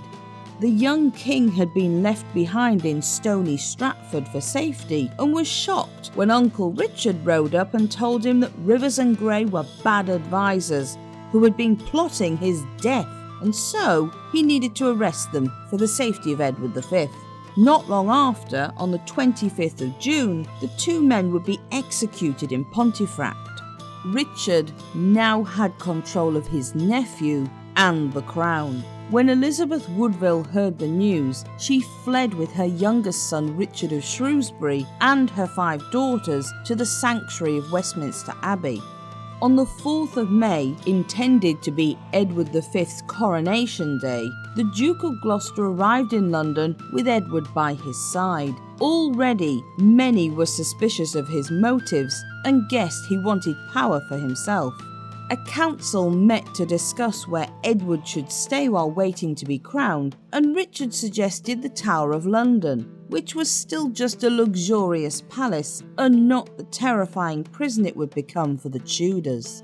It's not known exactly where Margaret was during all of these shocking events, but she was likely to have been close to the action. After all, as a lady-in-waiting to Elizabeth, she was close to the Queen and her daughters, and her husband had been the steward of Edward IV's household. Margaret didn't commit her thoughts to paper on how she felt about Richard taking power for himself and shutting out the Woodvilles, but it's far more likely her immediate concern was for her son, Henry. With the death of Edward IV, his drafted out pardon for Henry to return to England from his exile in Brittany unharmed was now useless, and it left a question mark over Henry Tudor's future. Throughout May 1483, Margaret's husband Thomas Stanley would have been part of the many council meetings that took place, given that he was a member of the King's Council. Margaret would have been highly aware of what was being discussed, given she was likely in London with her husband, and Thomas probably spoke to her about the day's events. Both would have been aware of Richard's complete control and the Duke of Buckingham's rise alongside him, being created Constable of England as well as the Chief Justice. Thomas would shortly be involved in a horrifying attack on the council. Having gained control of the council, Richard set about removing those who had been completely loyal to his brother Edward. Lord Hastings, despite the fact he had helped Richard, was viewed as a threat because of his loyalty to the previous king. On the 13th of June, Richard arrived to a meeting of the council before crying out that an ambush was waiting for him and the perpetrators had hidden weapons with them. Armed guards rushed the room, attacking the council members, but mainly targeting Hastings. Richard then accused Hastings of plotting against him and unceremoniously had him dragged outside and summarily executed by beheading with no trial. It was terrifying proof, both of Richard's desire for power and his ruthlessness. One source even states Thomas was even briefly imprisoned by Richard, perhaps simply to prove that he could be. The shock of these events was enough for Stanley, along with many others present that day, to declare his allegiance to Richard. It's clear that Margaret would have deeply disliked Richard, and would have probably been as fearful as her husband was of what might happen next. However, Richard did also quickly make Thomas Stanley his steward of the royal household not long after being imprisoned, perhaps because he was afraid of repercussions from Stanley's adult sons, or simply because he recognised that a change of tactics would win over those who valued their safety over their allegiances. Elizabeth Woodville still had her younger son Richard, Duke of York, with her at Westminster Abbey. Gloucester sent word that he wished for Richard to join his brother Edward ahead of his coronation, in order for them both to prepare, and also because Edward would be pleased to see his sibling. It was suggested that Gloucester understood that even if something happened to Edward, his younger brother would take the throne instead, and this was why he had him taken as well, but it is difficult to know if these assumptions are true, even if likely. The fact remains that, although she probably had no desire to do so, Elizabeth Woodville had no choice but to hand over her second son, as Richard surrounded Westminster Abbey with troops approved by the council. This can be seen in one of two ways. One is that Richard was being heavy-handed and basically threatening Elizabeth. The other is that due to her underhandedness in not telling Richard about his brother's death and attempting to take her son into her own custody to maintain power, Richard didn't fully trust her. Both could also be true at the same time. Elizabeth was also assured by the Cardinal of Canterbury that Richard would take good care of her sons. From this point on, although at first the two boys were seen together playing in the gardens of the palace, they were seen less and less outside, and then less and less inside, until they appeared to have been withdrawn into the inner apartments of the tower altogether. Edward V seemed convinced as time went on that he was ill, and was seen by Dr. Argentine, his physician, who worried about the young boy's lingering thoughts, which seemed to focus on the idea he would soon die. Edward's coronation had originally been rescheduled for the 22nd of June 1483, but little preparation seemed to be done for it, and as the date approached, Dr. Ralph Shah made his way to St. Paul's to preach a sermon. He claimed that as he had been Edward IV's chaplain, he was privy to some disturbing information, namely that Prince Edward and Richard of Shrewsbury, his brother, were illegitimate, along with their sisters. He claimed that Edward had already been pre-contracted to marry a noblewoman called Eleanor Butler, and therefore he had not been free to marry Elizabeth Woodville, making their marriage void and their children illegitimate. It was convenient that Eleanor Butler had died a few years previously, and so could not confirm or deny the rumour. However, few believed him. Even if his marriage to Elizabeth had been unpopular, there was no reason to believe the story of Edward marrying Eleanor Butler, which, even if it was true, could not be viewed as a legally binding marriage. A few days later, the Duke of Buckingham summoned nobles to Westminster and repeated the story, pressing that, as the two princes were illegitimate, they should not be king. Neither could Edward Plantagenet, the son of the Duke of Clarence, be considered for the throne either, due to his father's attainder. In what must have been a spectacular show of theatre, Buckingham then advised that the only eligible claimant for the throne was, surprise, surprise, Richard himself, but that he would apparently need some convincing. The Lords present declared Edward illegitimate that same day, and on the 26th of June they petitioned Richard to take up the crown of England. After a show of reluctance that possibly convinced no one, he agreed, becoming King Richard III. While later events can be debated as to how involved Richard was, it cannot be denied that he planned to usurp the throne for himself. There is still debate over whether this was forced by the actions of the Woodvilles. While this is often viewed as a decision that was made by him alone, the truth is that there were enough other people involved that they could have rejected his claims. His sister, Margaret of Burgundy, seems not to have been fazed by his taking of the crown, although she may well have been perturbed at the idea her nephews were illegitimate. It's possible she saw it as nothing more than a transfer of power within her family, and didn't consider anything violent would happen to the two boys. Margaret Beaufort and her husband Thomas Stanley also didn't argue against it, although of course both understood the dangers of going against the winning side, and Margaret had to consider Henry's safety. But what about the King's Council and various other nobles? All of them seem to have accepted the change in monarch fairly quickly.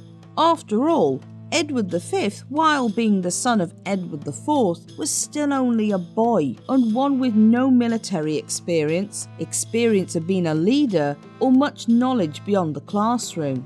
Richard, by contrast, had proven himself in battle, was respected and popular in the difficult-to-hold north of the country, and was a grown man who could lead without needing a regent. On the 6th of July, Richard and his wife, Anne Neville, were crowned in a lavish ceremony at Westminster Abbey, and the noblewoman chosen to carry the new Queen's crimson velvet train was none other than Margaret Beaufort. She had already begun to sow the seeds for Henry's safe return under the regime of the new king, and the best way to do that was to get on the good side of both Richard and Anne. In June, Margaret and Stanley had already met with the Duke of Buckingham to discuss resuming the pardon that Edward IV had drafted while still alive. When the idea of Henry marrying one of Edward's daughters, especially now they were considered illegitimate and therefore no threat, was once again mooted, Margaret was told by Buckingham that this could happen, but only with nothing offered or taken for it. It was entirely on the king's favour whether this could still go ahead. Then in July, there was a rescue attempt of the two princes in the Tower. While Richard and Anne made their progress in the north, staying in the city of York for 3 weeks, rumours began to abound that the two young boys were now shut away entirely from the outside world, and the princesses, their sisters, should disguise themselves and go abroad in case anything fatal happened to Edward and Richard of Shrewsbury. A lot of our knowledge around this time is blurred by later commentators. Polydore Virgil provided much of the popular ideas of Richard planning to do away with his nephews, but he was an apologist for the Tudor monarchy and wrote a long time after the events. Dominic Mancini's reports are somewhat more reliable, as he was an Italian friar actually present in London in the summer of 1483, but he still wasn't close enough to the royal court to know intimate details. The Croyland Chronicle, another contemporary source, is again more reliable, but sadly lacking in many details. In late July, several men were arrested under the accusation they had set fires around London. The purpose of these fires, it was claimed, were to keep the authorities busy while they snuck Edward and his brother Richard out of the Tower of London. And this is where events get even stickier. No one saw anything of the boys after the summer of 1483, and this, it is suggested, is when the two boys were killed. At the time, rumours abounded of Richard III being the murderer, of the boys still being alive but kept in a dark cell, and even of their escape to the continent. Putting aside theories of the time, in modern times, several possible suspects are clear.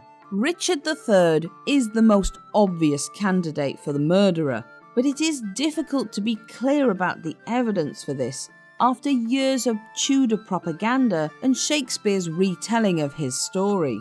Having the boys out of the way was useful for him, but they had already been declared illegitimate, more than enough for any monarch, including many before Richard, to succeed to the throne. Nevertheless, he had the main control over them in the Tower and was the only one who could decide who came in or out to see them. Even if Richard was not their murderer, he certainly would have become aware of their deaths before anyone else and didn't publicly announce it.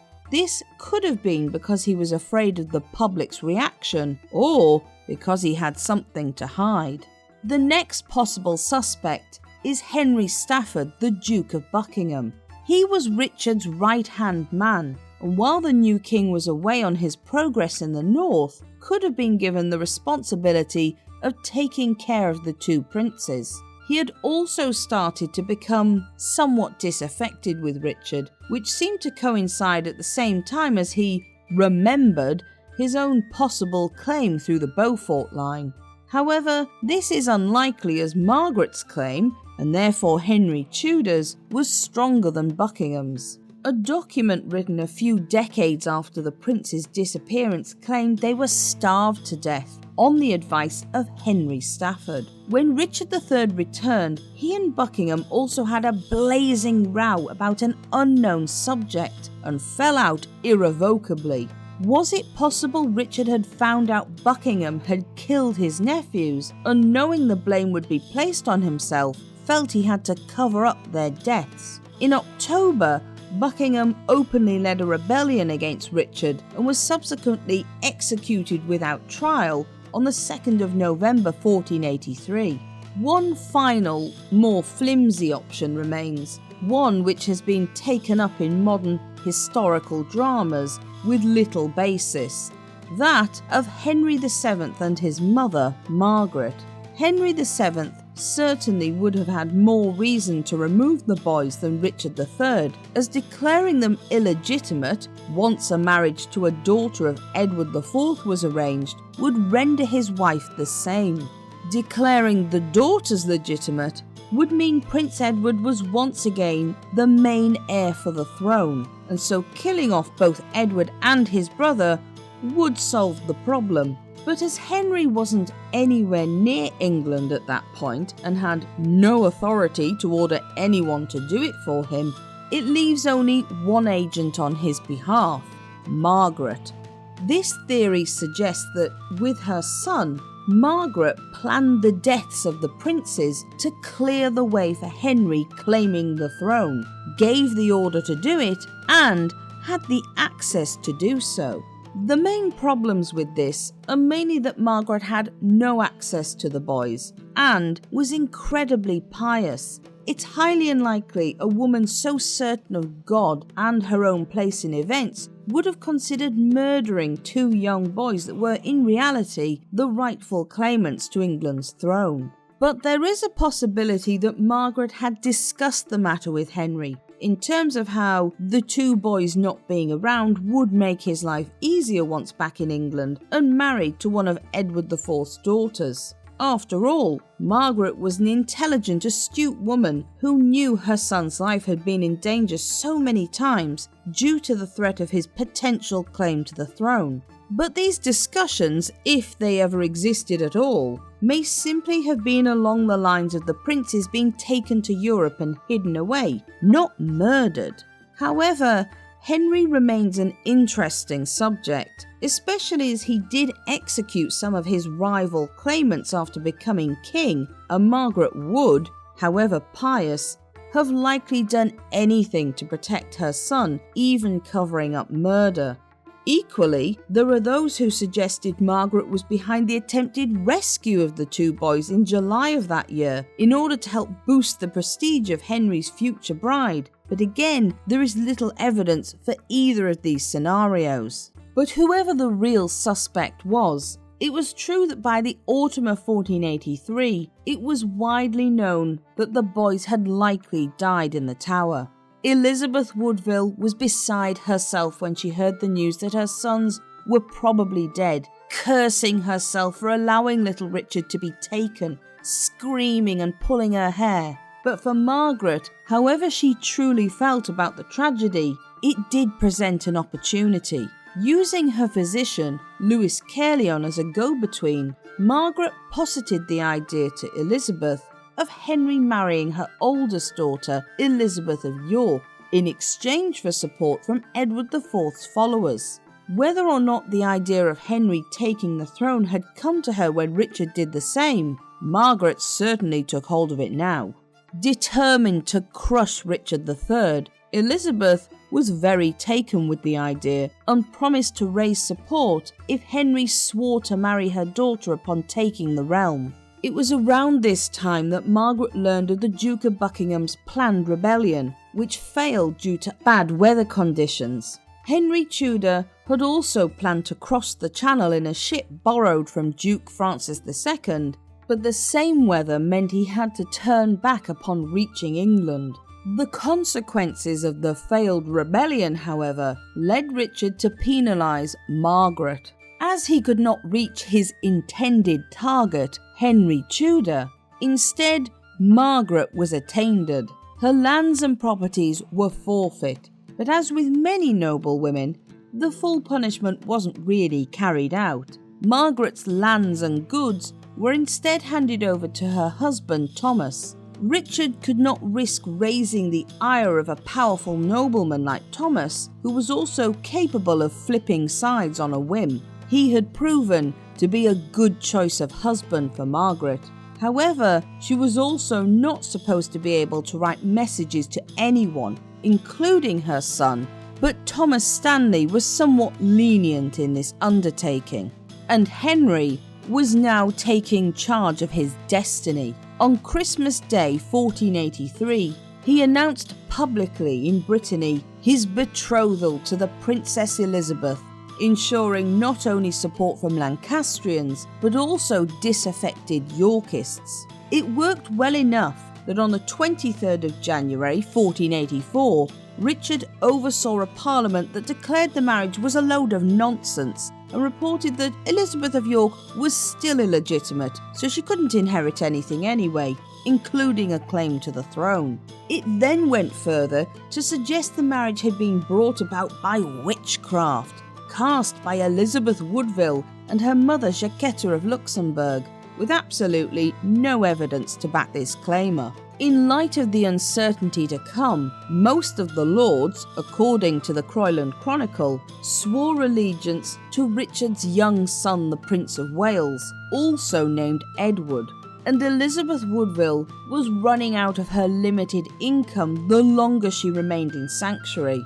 But on the 1st of March, in front of spiritual and political contemporaries, Richard swore that if Elizabeth and her daughters left Westminster Abbey, and agreed to be ruled by Richard as their sovereign, not only would he ensure they were safe, but he would arrange good marriages to gentlemen for the princesses. Better than nothing.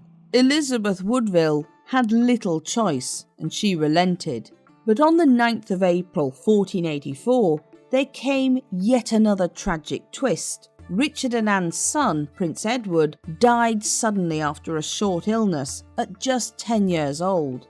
Not only were his parents grief-stricken, but once again it cast the matter of the succession into chaos. Suddenly, the only two real options for the throne were Henry Tudor, still waiting across the English Channel, and Edward Plantagenet, Earl of Warwick, who wasn't allowed to inherit the throne after his father's attainder. Things were going sour for Richard as well, as more people listened to the whispers that he might have been responsible for the death of his nephews. By June 1484, Richard had sent messengers to negotiate with Brittany for the return of Henry Tudor to England, where he would at last be under his control. Duke Francis II was ill at the time, suffering from an unknown mental illness, and so it was his much more willing treasurer who agreed to hand Henry over. Thankfully, before it actually happened, word was sent to Henry about the handover. Letters were quickly taken to France to ensure Henry and his fellow exiles, amongst them Elizabeth Woodville's brother Edward, would be safe there. When the answer came in the affirmative, they escaped dramatically, fled to France, and Duke Francis even came back to sanity long enough to help pay for the safe passage of the exiles. On the 11th of October, the young Charles VIII of France was informed that Henry had crossed over into France.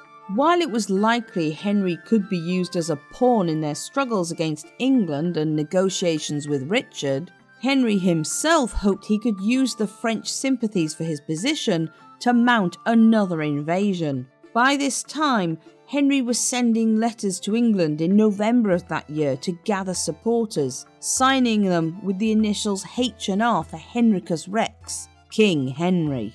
For Margaret, things became tighter as Richard reacted to Henry's interference by proclaiming Henry had no right to expect the English crown, and so he took away Margaret's alliances as much as possible. He did this by offering pardons to those in exile, trying to ensure they would be loyal to him instead of Margaret.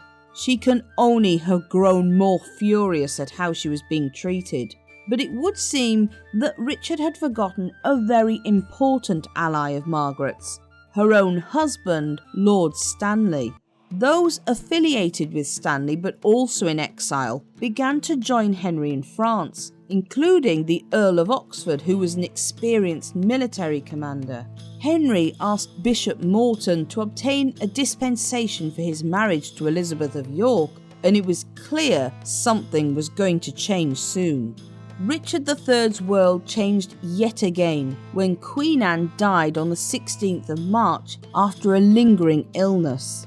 As with all deathly events at this time, rumours flew about that Richard had now killed his wife, perhaps with poison. He had complained for a long time about Anne's seeming inability to bear more children, and there were whispers that he wished to marry his niece, Elizabeth of York, in order to stop her marriage to Henry Tudor and gain control once more of an unbroken Yorkist faction.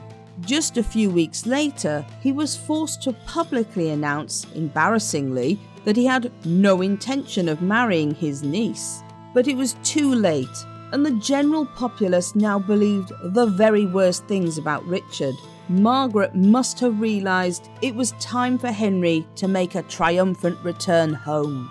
By the spring of 1485, she was sending her most committed and trusted servants to collect funds to help prepare Henry for invading England, and Henry himself was certain of support from France in the form of Anne of Beaujeu, regent of France for her young brother Charles VIII.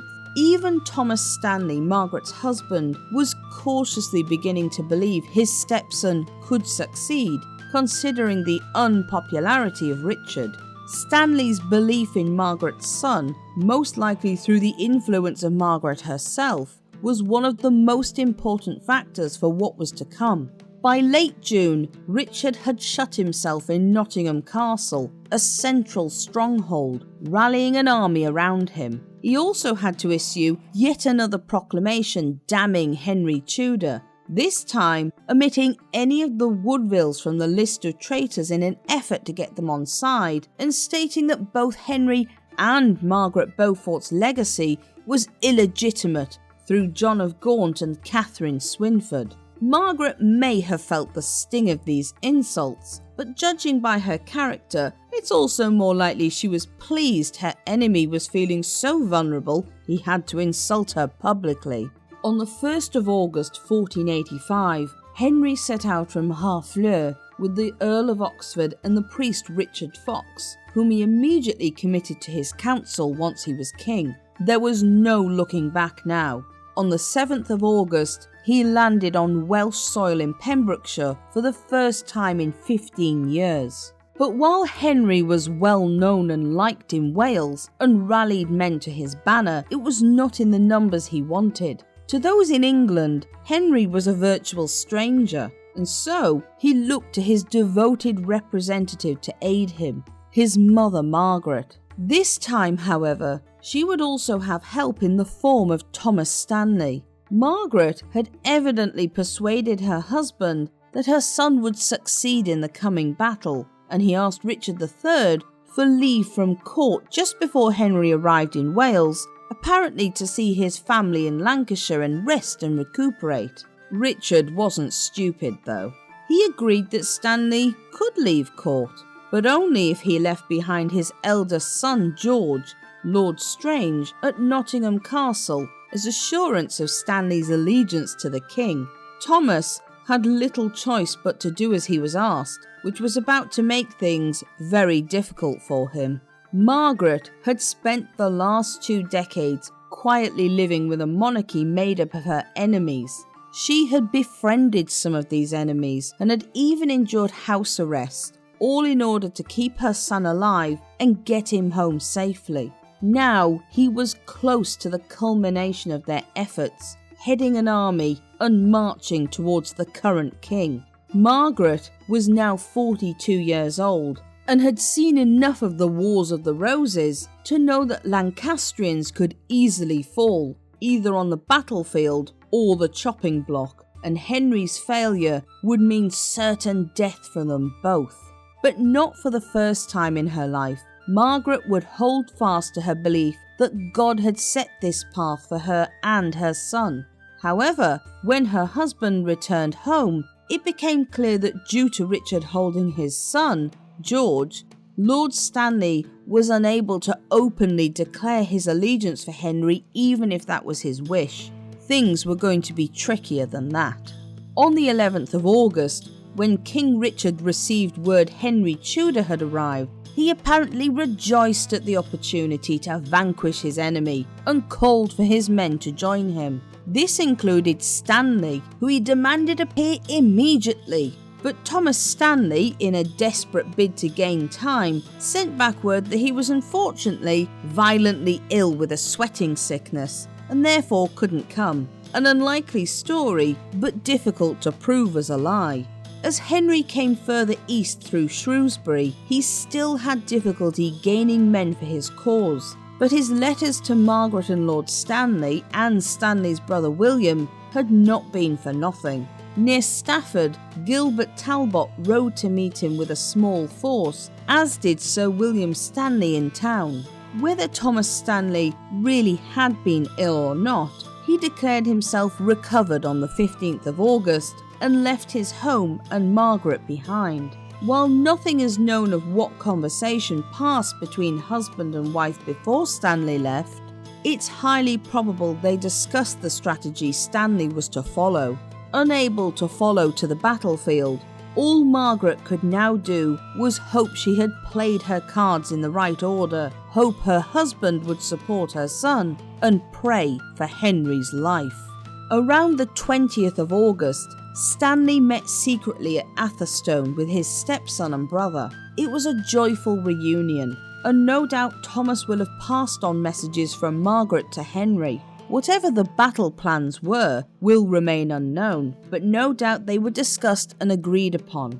Henry would have left with the assurance that his stepfather was committed to aiding him, along with his 5,000-strong army. But the question remained of how this would be done without endangering the life of Lord Strange, Stanley's son. Henry returned to his camp near Merevale Abbey, alongside those now firmly on his side, including the Earl of Oxford, Richard Fox, his uncle Jasper Tudor, although only one source places him there, and Margaret's half-brother John Wells. Richard wasn't sitting still, of course. On the 21st of August, he moved his army towards Leicester, marching with great pomp and ceremony, wearing his diadem on his head. He must have felt confident, as he was an experienced soldier, whereas Henry had never fought in a battle before, and his men outnumbered Henry's 3-1. But one very crucial noble with a large force was missing: Thomas Stanley. Richard was furious, and he sent a letter that evening before the battle to Stanley, demanding his presence and army on the field beside his king, otherwise he would execute his son George. While this was a horrific threat, whether Lord Stanley believed it wouldn't really happen, his son could look after himself, or simply that this was bigger than all of them, he allegedly sent back the cool response: "Sire, I have more sons." On the 22nd of August, for all his earlier confidence, the king arose from a broken night of sleep. He had been plagued by a nightmare in which a multitude of demons surrounded him, and Richard awoke so early that his chaplains were not ready to do mass. There also wasn't any breakfast ready to provide the king with any energy. If ever a day was filled with portents of doom, this was it. For what came next, however, there are few sources, as surprisingly, no eyewitness accounts have survived. Both sides were drawn upon a field near Market Bosworth, with Lord Stanley and his forces holding off to the north and not joining either side just yet. Henry must have been more than annoyed at the uncertainty of his stepfather's moves, but he had to look to his own men and face the battle regardless. Henry moved first, forcing Richard to commit to the fight. It was 8 o'clock in the morning, but the fighting would be over in 2 hours' time. While little is known of the actual battle, the generally accepted view is that Richard's forces had the higher ground, while Henry, with knowledge of marshland to his right, steered his men around it to protect them, while also keeping the sun at their backs and in their enemies' eyes. But when Richard saw Henry surrounded only by a small guard, he decided to finish the battle quickly and end his sworn enemy once and for all. He came down the slope on horseback, followed by as many as 1,000 knights behind him, the last time a king of England would ever lead a charge of armed cavalry. The battlefield would have thundered with noise from early cannons, the screams of the dying, the sound of horses falling, and the clash of metal. The smell of blood and sweat would only have been exacerbated by the hot day. Richard's lance went through Henry's standard bearer, and the king jumped down from his horse with his axe to get to his target. At this point, the Stanley brothers finally made their move. Richard was too far away to give the order for George, Thomas's son, to be killed, and so they moved their army swiftly down into the battle to fight, crucially for Henry. Henry himself fought valiantly against Richard's onslaught, which is impressive given his lack of experience. Perhaps it was his mother's belief in him, perhaps it was simply the desire to stay alive, but something spurred Henry on against the man determined to end him. It was then Richard realised the Stanleys were against him, and he must have known the battle was lost. But contrary to popular misconception, he did not flee the battlefield, but resolved to remain and end the battle or his life.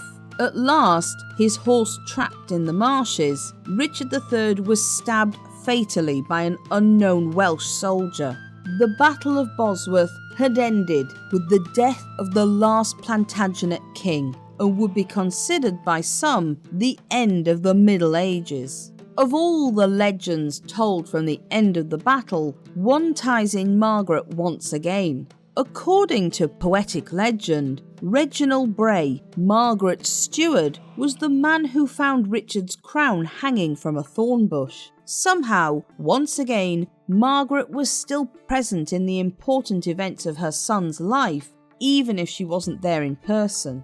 Sources stated it was also Thomas Stanley who placed the crown on his stepson's head as their combined forces cried out, "God save King Henry!" Henry rode in triumph through the city of Leicester, proclaiming Richard dead and disbanding his men. Richard's corpse, as proven by his discovered remains, was subjected to the insult of being stripped naked and paraded through the city over the back of a horse, until he was later to be buried unceremoniously at Greyfriars Church. Henry also, rather coldly, stated that all Richard's men who had survived should be executed as a final reward for excellent service. For Margaret, when she heard the news, it must have been overwhelming. The day she had fought so hard for had finally come.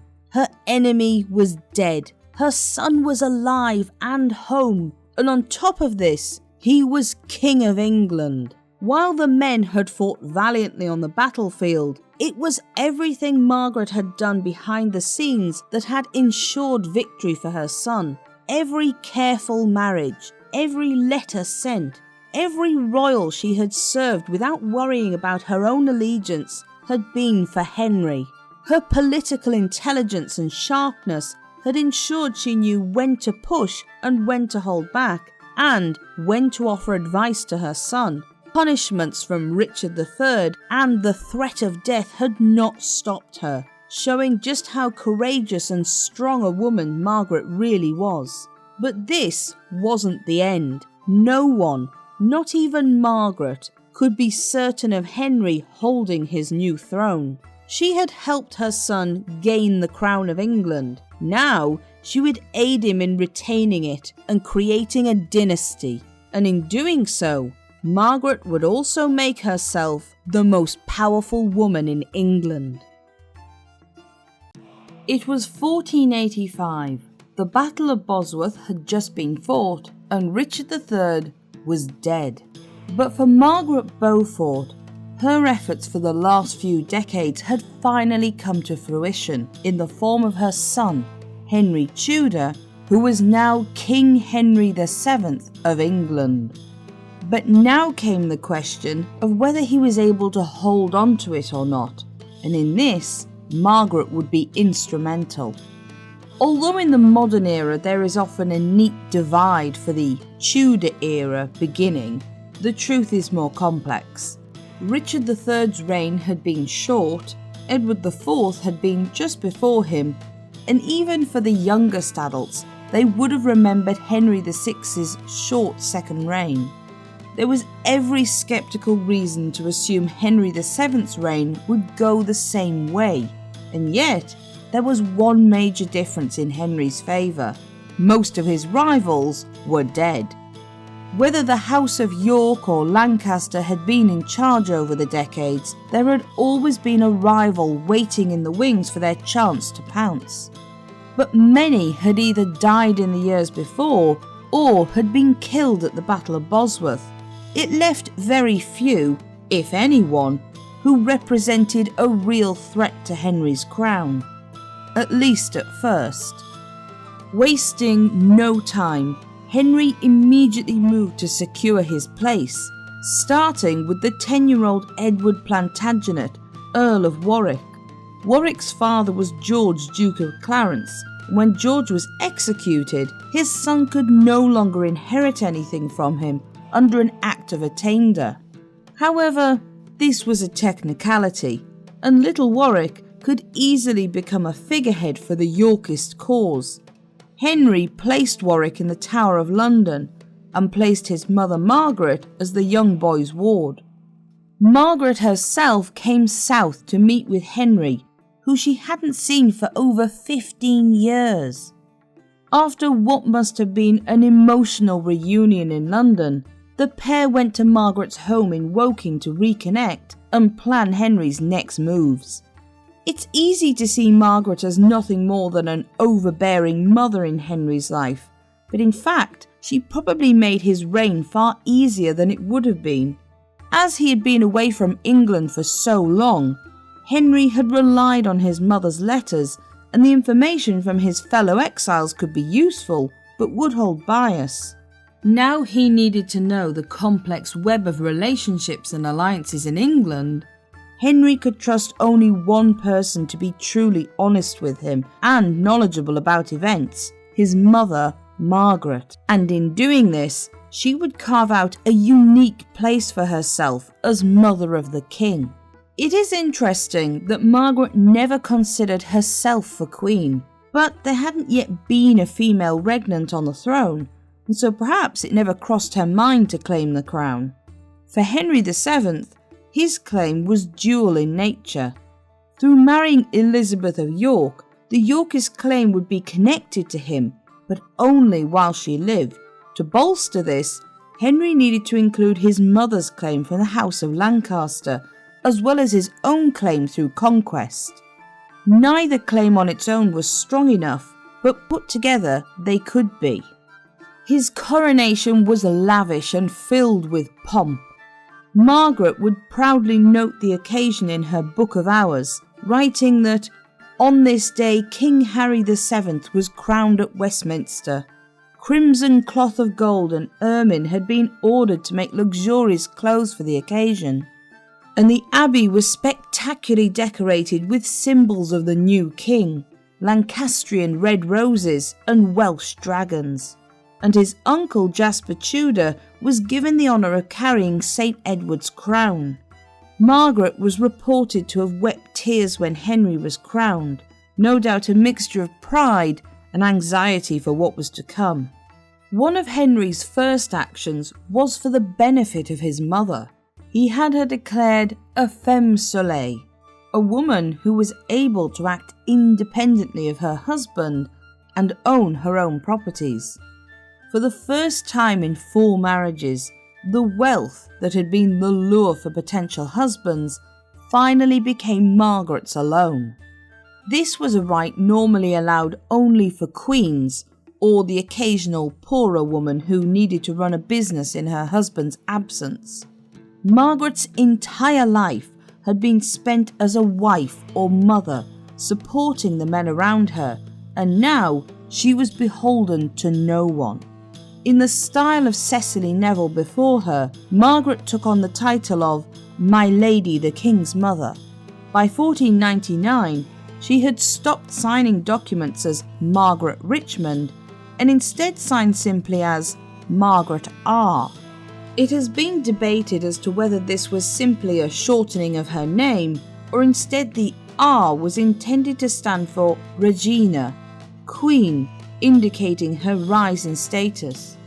These facts have often been quoted as proof that Margaret wanted to push for more power, but there is a simpler reason. After the many years of uncertainty and needing to place the safety of herself and Henry in the hands of others, it's likely Margaret simply wanted control over her own life.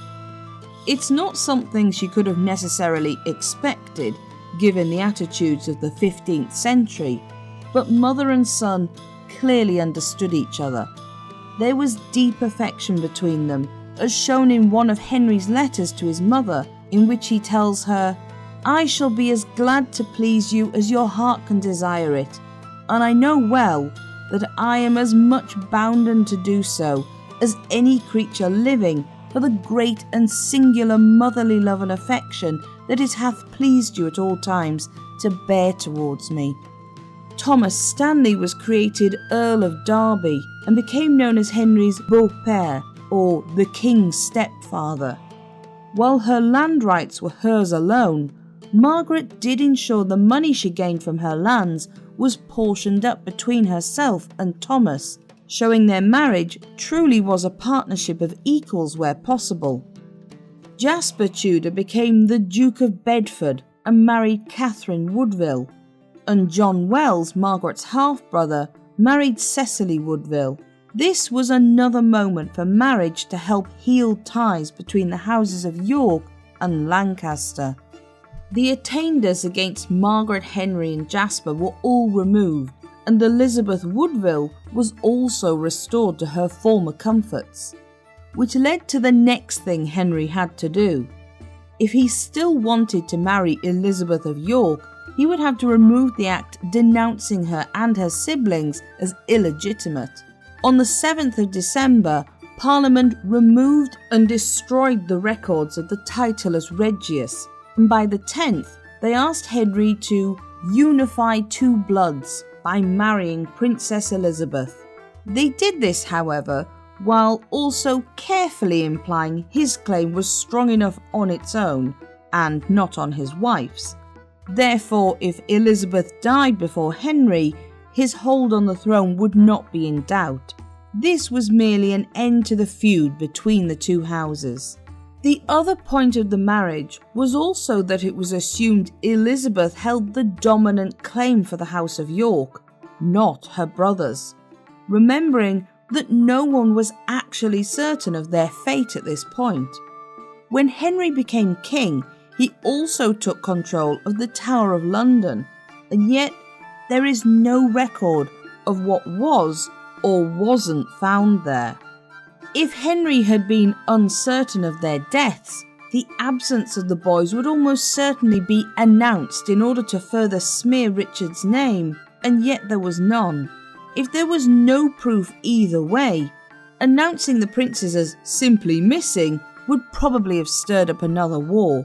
The same logic could be applied to Elizabeth Woodville and her daughters, who may have hoped for some proof of the boy's true fate.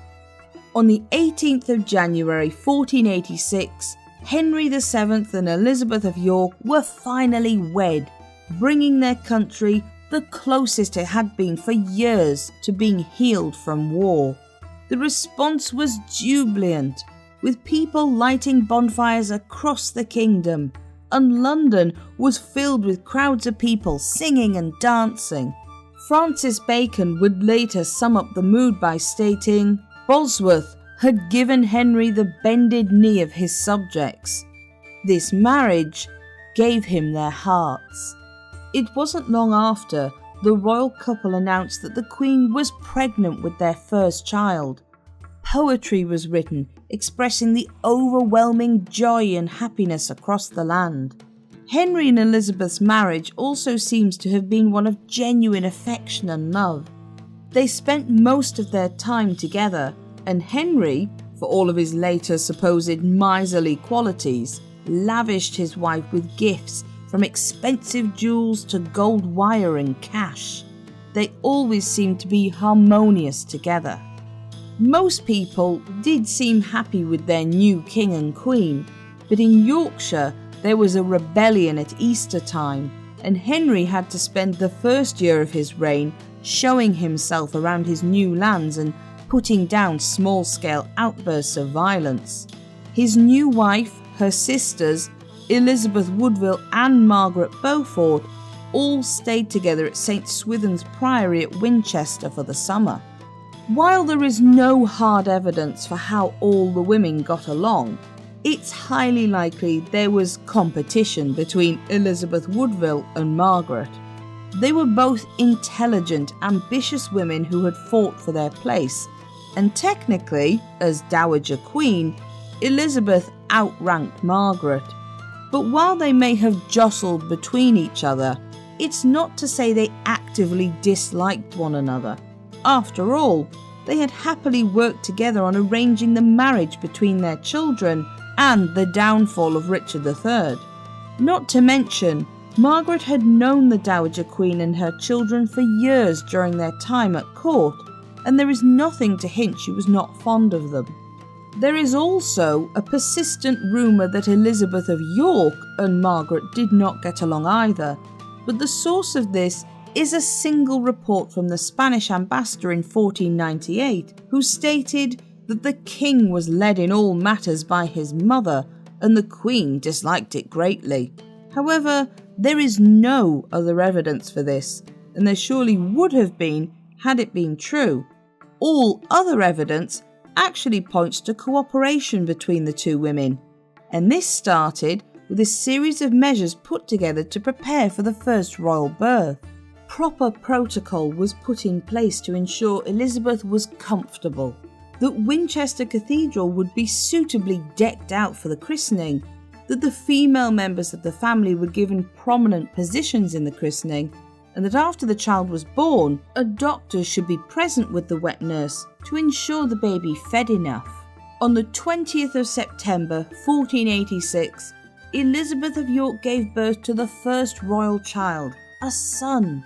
He was either a month early or, as was possible in the 15th century when a couple were betrothed publicly to be married, his parents may have cohabited briefly before their marriage. The child's birth was decked in Arthurian legends. In the 15th century, belief in King Arthur's existence was very real, and it was believed by many that Winchester was the site of his kingdom of Camelot. To add to this, the small boy was also named Arthur. There was an attempt to tie the new Tudor dynasty in with the legends of the heroic king who had united Britain. Elizabeth would go on to have 7 more pregnancies, but only 4 of her children would survive beyond early childhood. Little Arthur, as well as his younger brother Henry, and their 2 sisters, Margaret, no doubt named for Margaret Beaufort, and Mary. Everything seemed well. However, a few months earlier, a young boy named Lambert Simnel had caused an issue by claiming to be Richard of Shrewsbury, the younger of the princes in the Tower. But by the end of the year, he had changed his claim to that of Edward Plantagenet, Earl of Warwick. In a bid to calm things down, Henry even brought the real Earl of Warwick from the Tower of London and publicly paraded him through the capital's streets, but it didn't seem to persuade everyone. By June 1487, things had culminated in the Battle of Stoke Field, and finally, Lambert Simnel was brought before the king, and the rebel leaders either fled or were arrested or imprisoned. Henry VII recognised that the young boy wasn't the mastermind behind the revolt, and so he gave him a place in his royal household as a spit-turner. But during the time the young boy had claimed to be Prince Richard, all eyes had been on his supposed mother. The Dowager Queen never made any claims that it was true, and yet there seems to have been sufficient suspicion she might, to allow Parliament in February the following year to remove her properties from her. However, this could have been a simple matter of reorganisation, as those lands were given to her daughter Elizabeth, the new queen, who would take her income from them. Elizabeth Woodville was also given an annual pension of 400 marks and took up residence at Bermondsey Abbey on the Thames. This has often been used as proof that she was forced, possibly by Margaret herself, to retire from court. But it is difficult to be sure. Many widows of Elizabeth Woodville's age retired to a religious contemplative life, and the Abbey had connections with one of her ancestors, so she could stay at the royal apartments for free. It's also unlikely the young Queen Elizabeth would have been happy with her mother being so easily pushed aside. However, the timing suggests, at the very least, Elizabeth Woodville was encouraged to take up retirement plans perhaps earlier than she had planned. On the 25th of November 1487, somewhat later than it should have been, Westminster Abbey witnessed the grand coronation of Elizabeth of York as Queen Consort. She dressed in a white kirtle of cloth of gold, and her sister Cecily carried her long purple train trimmed with ermine. Her long blonde hair hung loose down her back in a symbol of virginity, this time signifying the virginity of queenship. Margaret Beaufort and Henry VII watched from a balcony covered with lattice, watching perhaps with a mixture of emotions.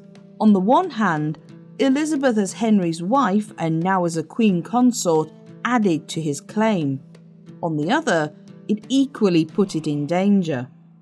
Around this time, Margaret was also given the wardship of two young boys, Edward Stafford, 3rd Duke of Buckingham, and Henry Stafford, 1st Earl of Wiltshire. They were brothers, and both sons of the same Henry Stafford who had been beheaded for rebelling against his former close friend Richard III. This was useful for the crown that the boys were put under the guardianship of a committed Lancastrian, and although this would probably have been something of an extra strain for Margaret, she cheerfully agreed, enabling the crown's happy state of affairs. Margaret also refused any monetary aid from her son, instead paying for everything for the two boys herself and occasionally giving them gifts. She also successfully brought them both up to be loyal to Henry VII. But trouble was just around the corner, and in 1490 a new pretender to the throne appeared. This was Perkin Warbeck, who claimed to be Richard of Shrewsbury.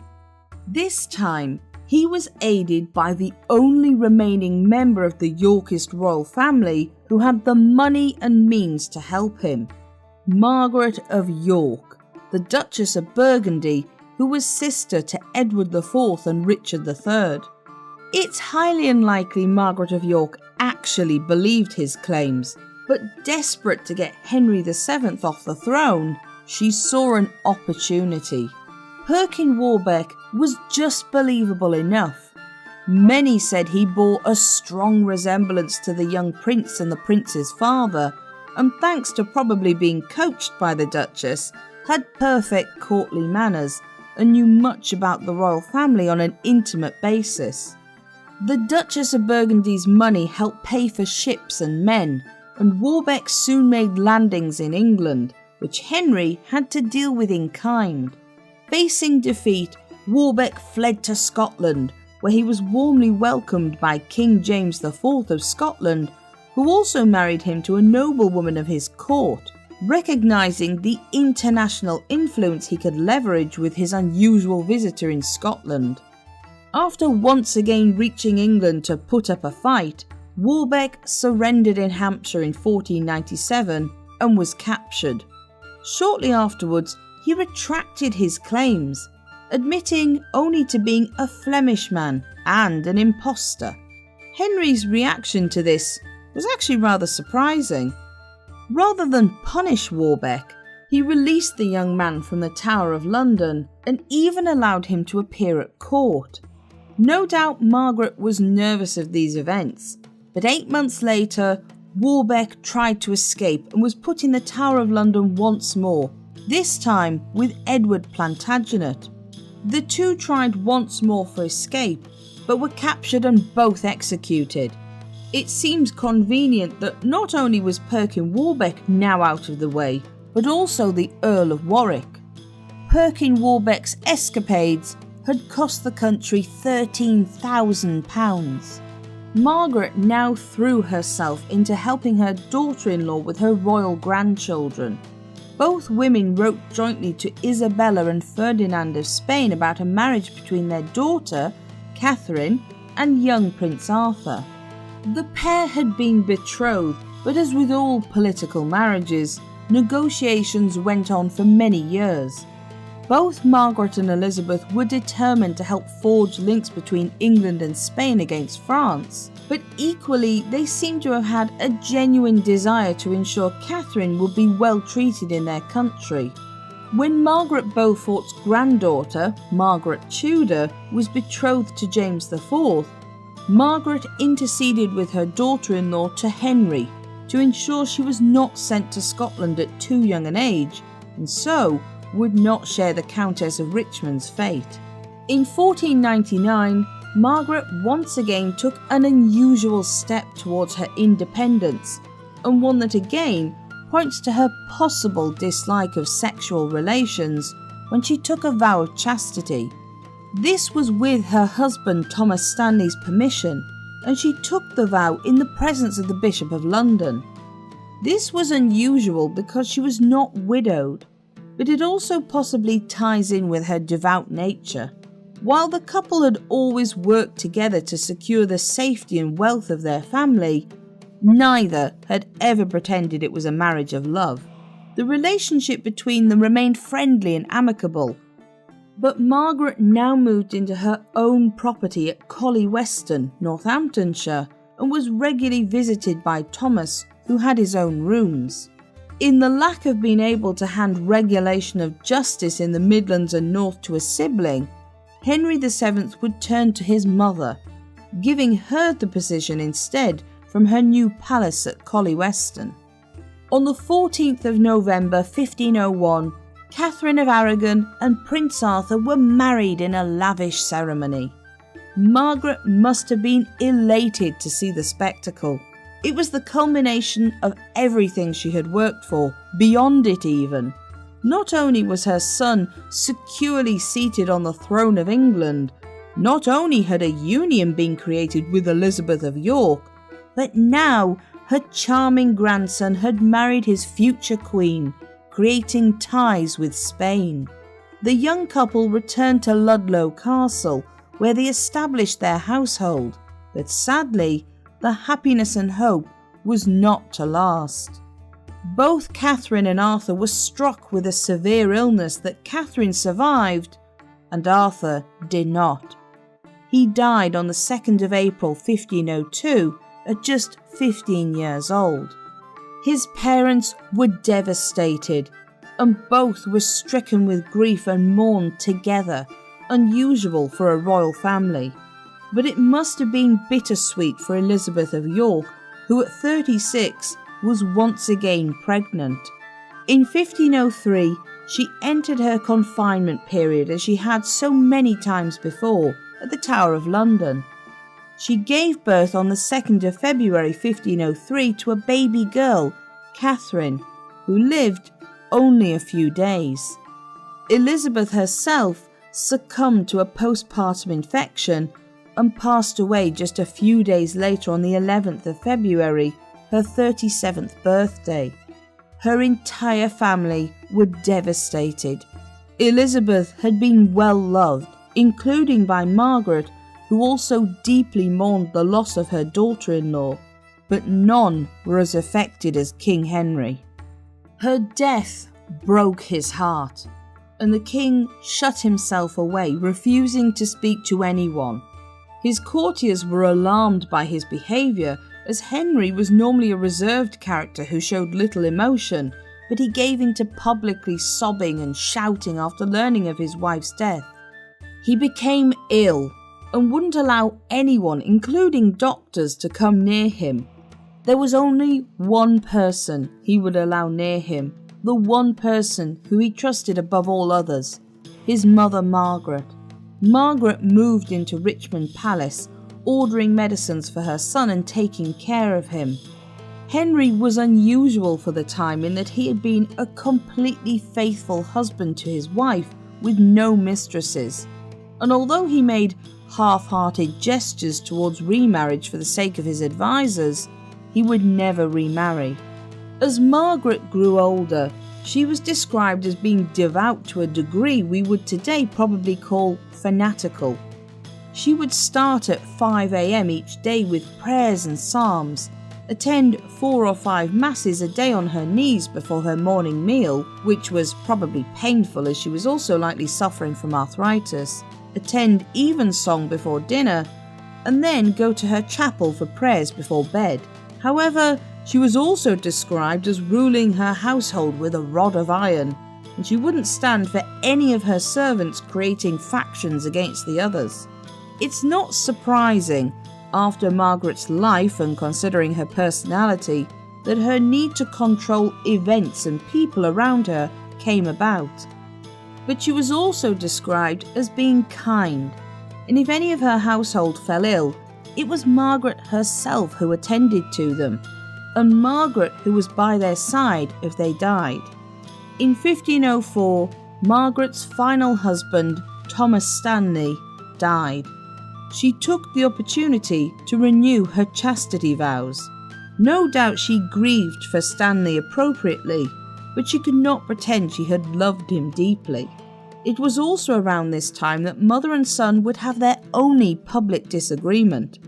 Margaret's most beloved property, arguably, was her home at Woking, but Henry rather liked it too and had designs on turning it into a royal property, instead offering his mother use of other properties. Margaret's thoughts in her later years turned to that of patronage, especially of Cambridge University. So much of her later years are better known precisely because her connection with the university ensured these records were preserved there. She took the underfunded school at Cambridge known as God's House and turned it into Christ's College, a college of the university that endures to this day. She also arranged for scholars there to have use of a country manor to stay in whenever plague was rampant in Cambridge. There is also a story of how she once looked out of the windows of the apartment she had reserved at the college and saw a dean punishing a scholar for being lazy. She cried out, "Lente, lente," meaning gently, gently. It is a suggestion to the kinder side of Margaret, one which she did not easily show after her hard life. Showing a softer character was dangerous, as it was often mistaken for weakness, as with her kinsman, Henry VI. But she was now also, in the years after Elizabeth of York's death, at least partially responsible for helping to bring up her grandson, Henry. Margaret was personally responsible for choosing many of the members of his household, and many of them came from her own. She also fulfilled the role of many grandparents throughout history to this day, of spoiling her grandson with presents, often gifting him with horses or religious books. By the spring of 1508, however, it was Henry VII who became ill with a fever. Margaret once again moved into Richmond Palace to attend to her son, nursing him back to a still fragile health. But he was too preoccupied by other matters to worry about getting better, especially when he had been in ill health several times in later years. In December 1508, he celebrated with the rest of his kingdom as the betrothal was announced of his daughter Princess Mary to Charles, the son of Philip, Duke of Burgundy, and Juana, Queen of Castile, a boy who would later become King of Spain and Holy Roman Emperor. But the marriage would never happen, Mary instead marrying King Louis XII of France. But the energy he poured into securing his daughter's future would be his last. By January of 1509, Henry was once again ill. Margaret, this time, moved her favourite bed and kitchen stuff along the Thames to settle at Richmond Palace for a longer stay, her own health now suffering. On the 21st of April, King Henry VII died. Margaret did not commit her private thoughts on her grief, but it cannot be doubted that it was a great personal loss. Most of her life had been dedicated to her son, and her letters proved that she loved him deeply. Losing a child while still living, no matter their age, must have been hard to bear. But ever practical, Margaret did not show it, instead following through on her son's wishes that she would be the executor of his affairs after his death. She had to arrange his funeral, while also ensuring the smooth succession of his heir, Prince Henry, now Henry VIII of England. Luckily, although technically there was still a minority, the new king would be of age in just a few weeks. Margaret ensured Henry VII's body, as he had wished, was laid beside his wife. It would seem young Henry VIII trusted his grandmother as easily as his father had done, and he took on her suggestions of Privy Council members and advisers. He gave her back her old manor of Woking, and Margaret settled there in retirement. It's not likely Margaret would have had as much influence over her grandson's court as she did her son's, however. Henry VII was grateful to his mother for what she had done, and when he arrived to take the crown, he was a relative stranger to England. Elizabeth of York and Margaret had built his royal appearance, court and council together. Henry VIII was different, and wouldn't have needed Margaret in the same way, however fond of her he may have been. Margaret was now 66 years old at this point, a very old age for the time period, and her ill health began to catch up with her. On the 29th of June, amazingly, just one day after Henry VIII turned 18 and reached the age of majority, Margaret died. She was buried in Westminster Abbey in the Henry VII chapel, which had been paid for out of her son's will, her elegant tomb created out of gilded bronze a year later. She was the last of the women to survive from the Wars of the Roses. With her death was the snapping of a final thread that held England's memory to that bloody and ruthless time. But Margaret had conquered everything set in her way. She had survived a teenage pregnancy in which she had to travel through winter snow to the safety of her brother-in-law's castle. She had helped her son stay alive by switching allegiances when necessary, and had survived war after successive war between two noble houses. Margaret had fought to retain her son's title and fortune, even at the risk of her own life.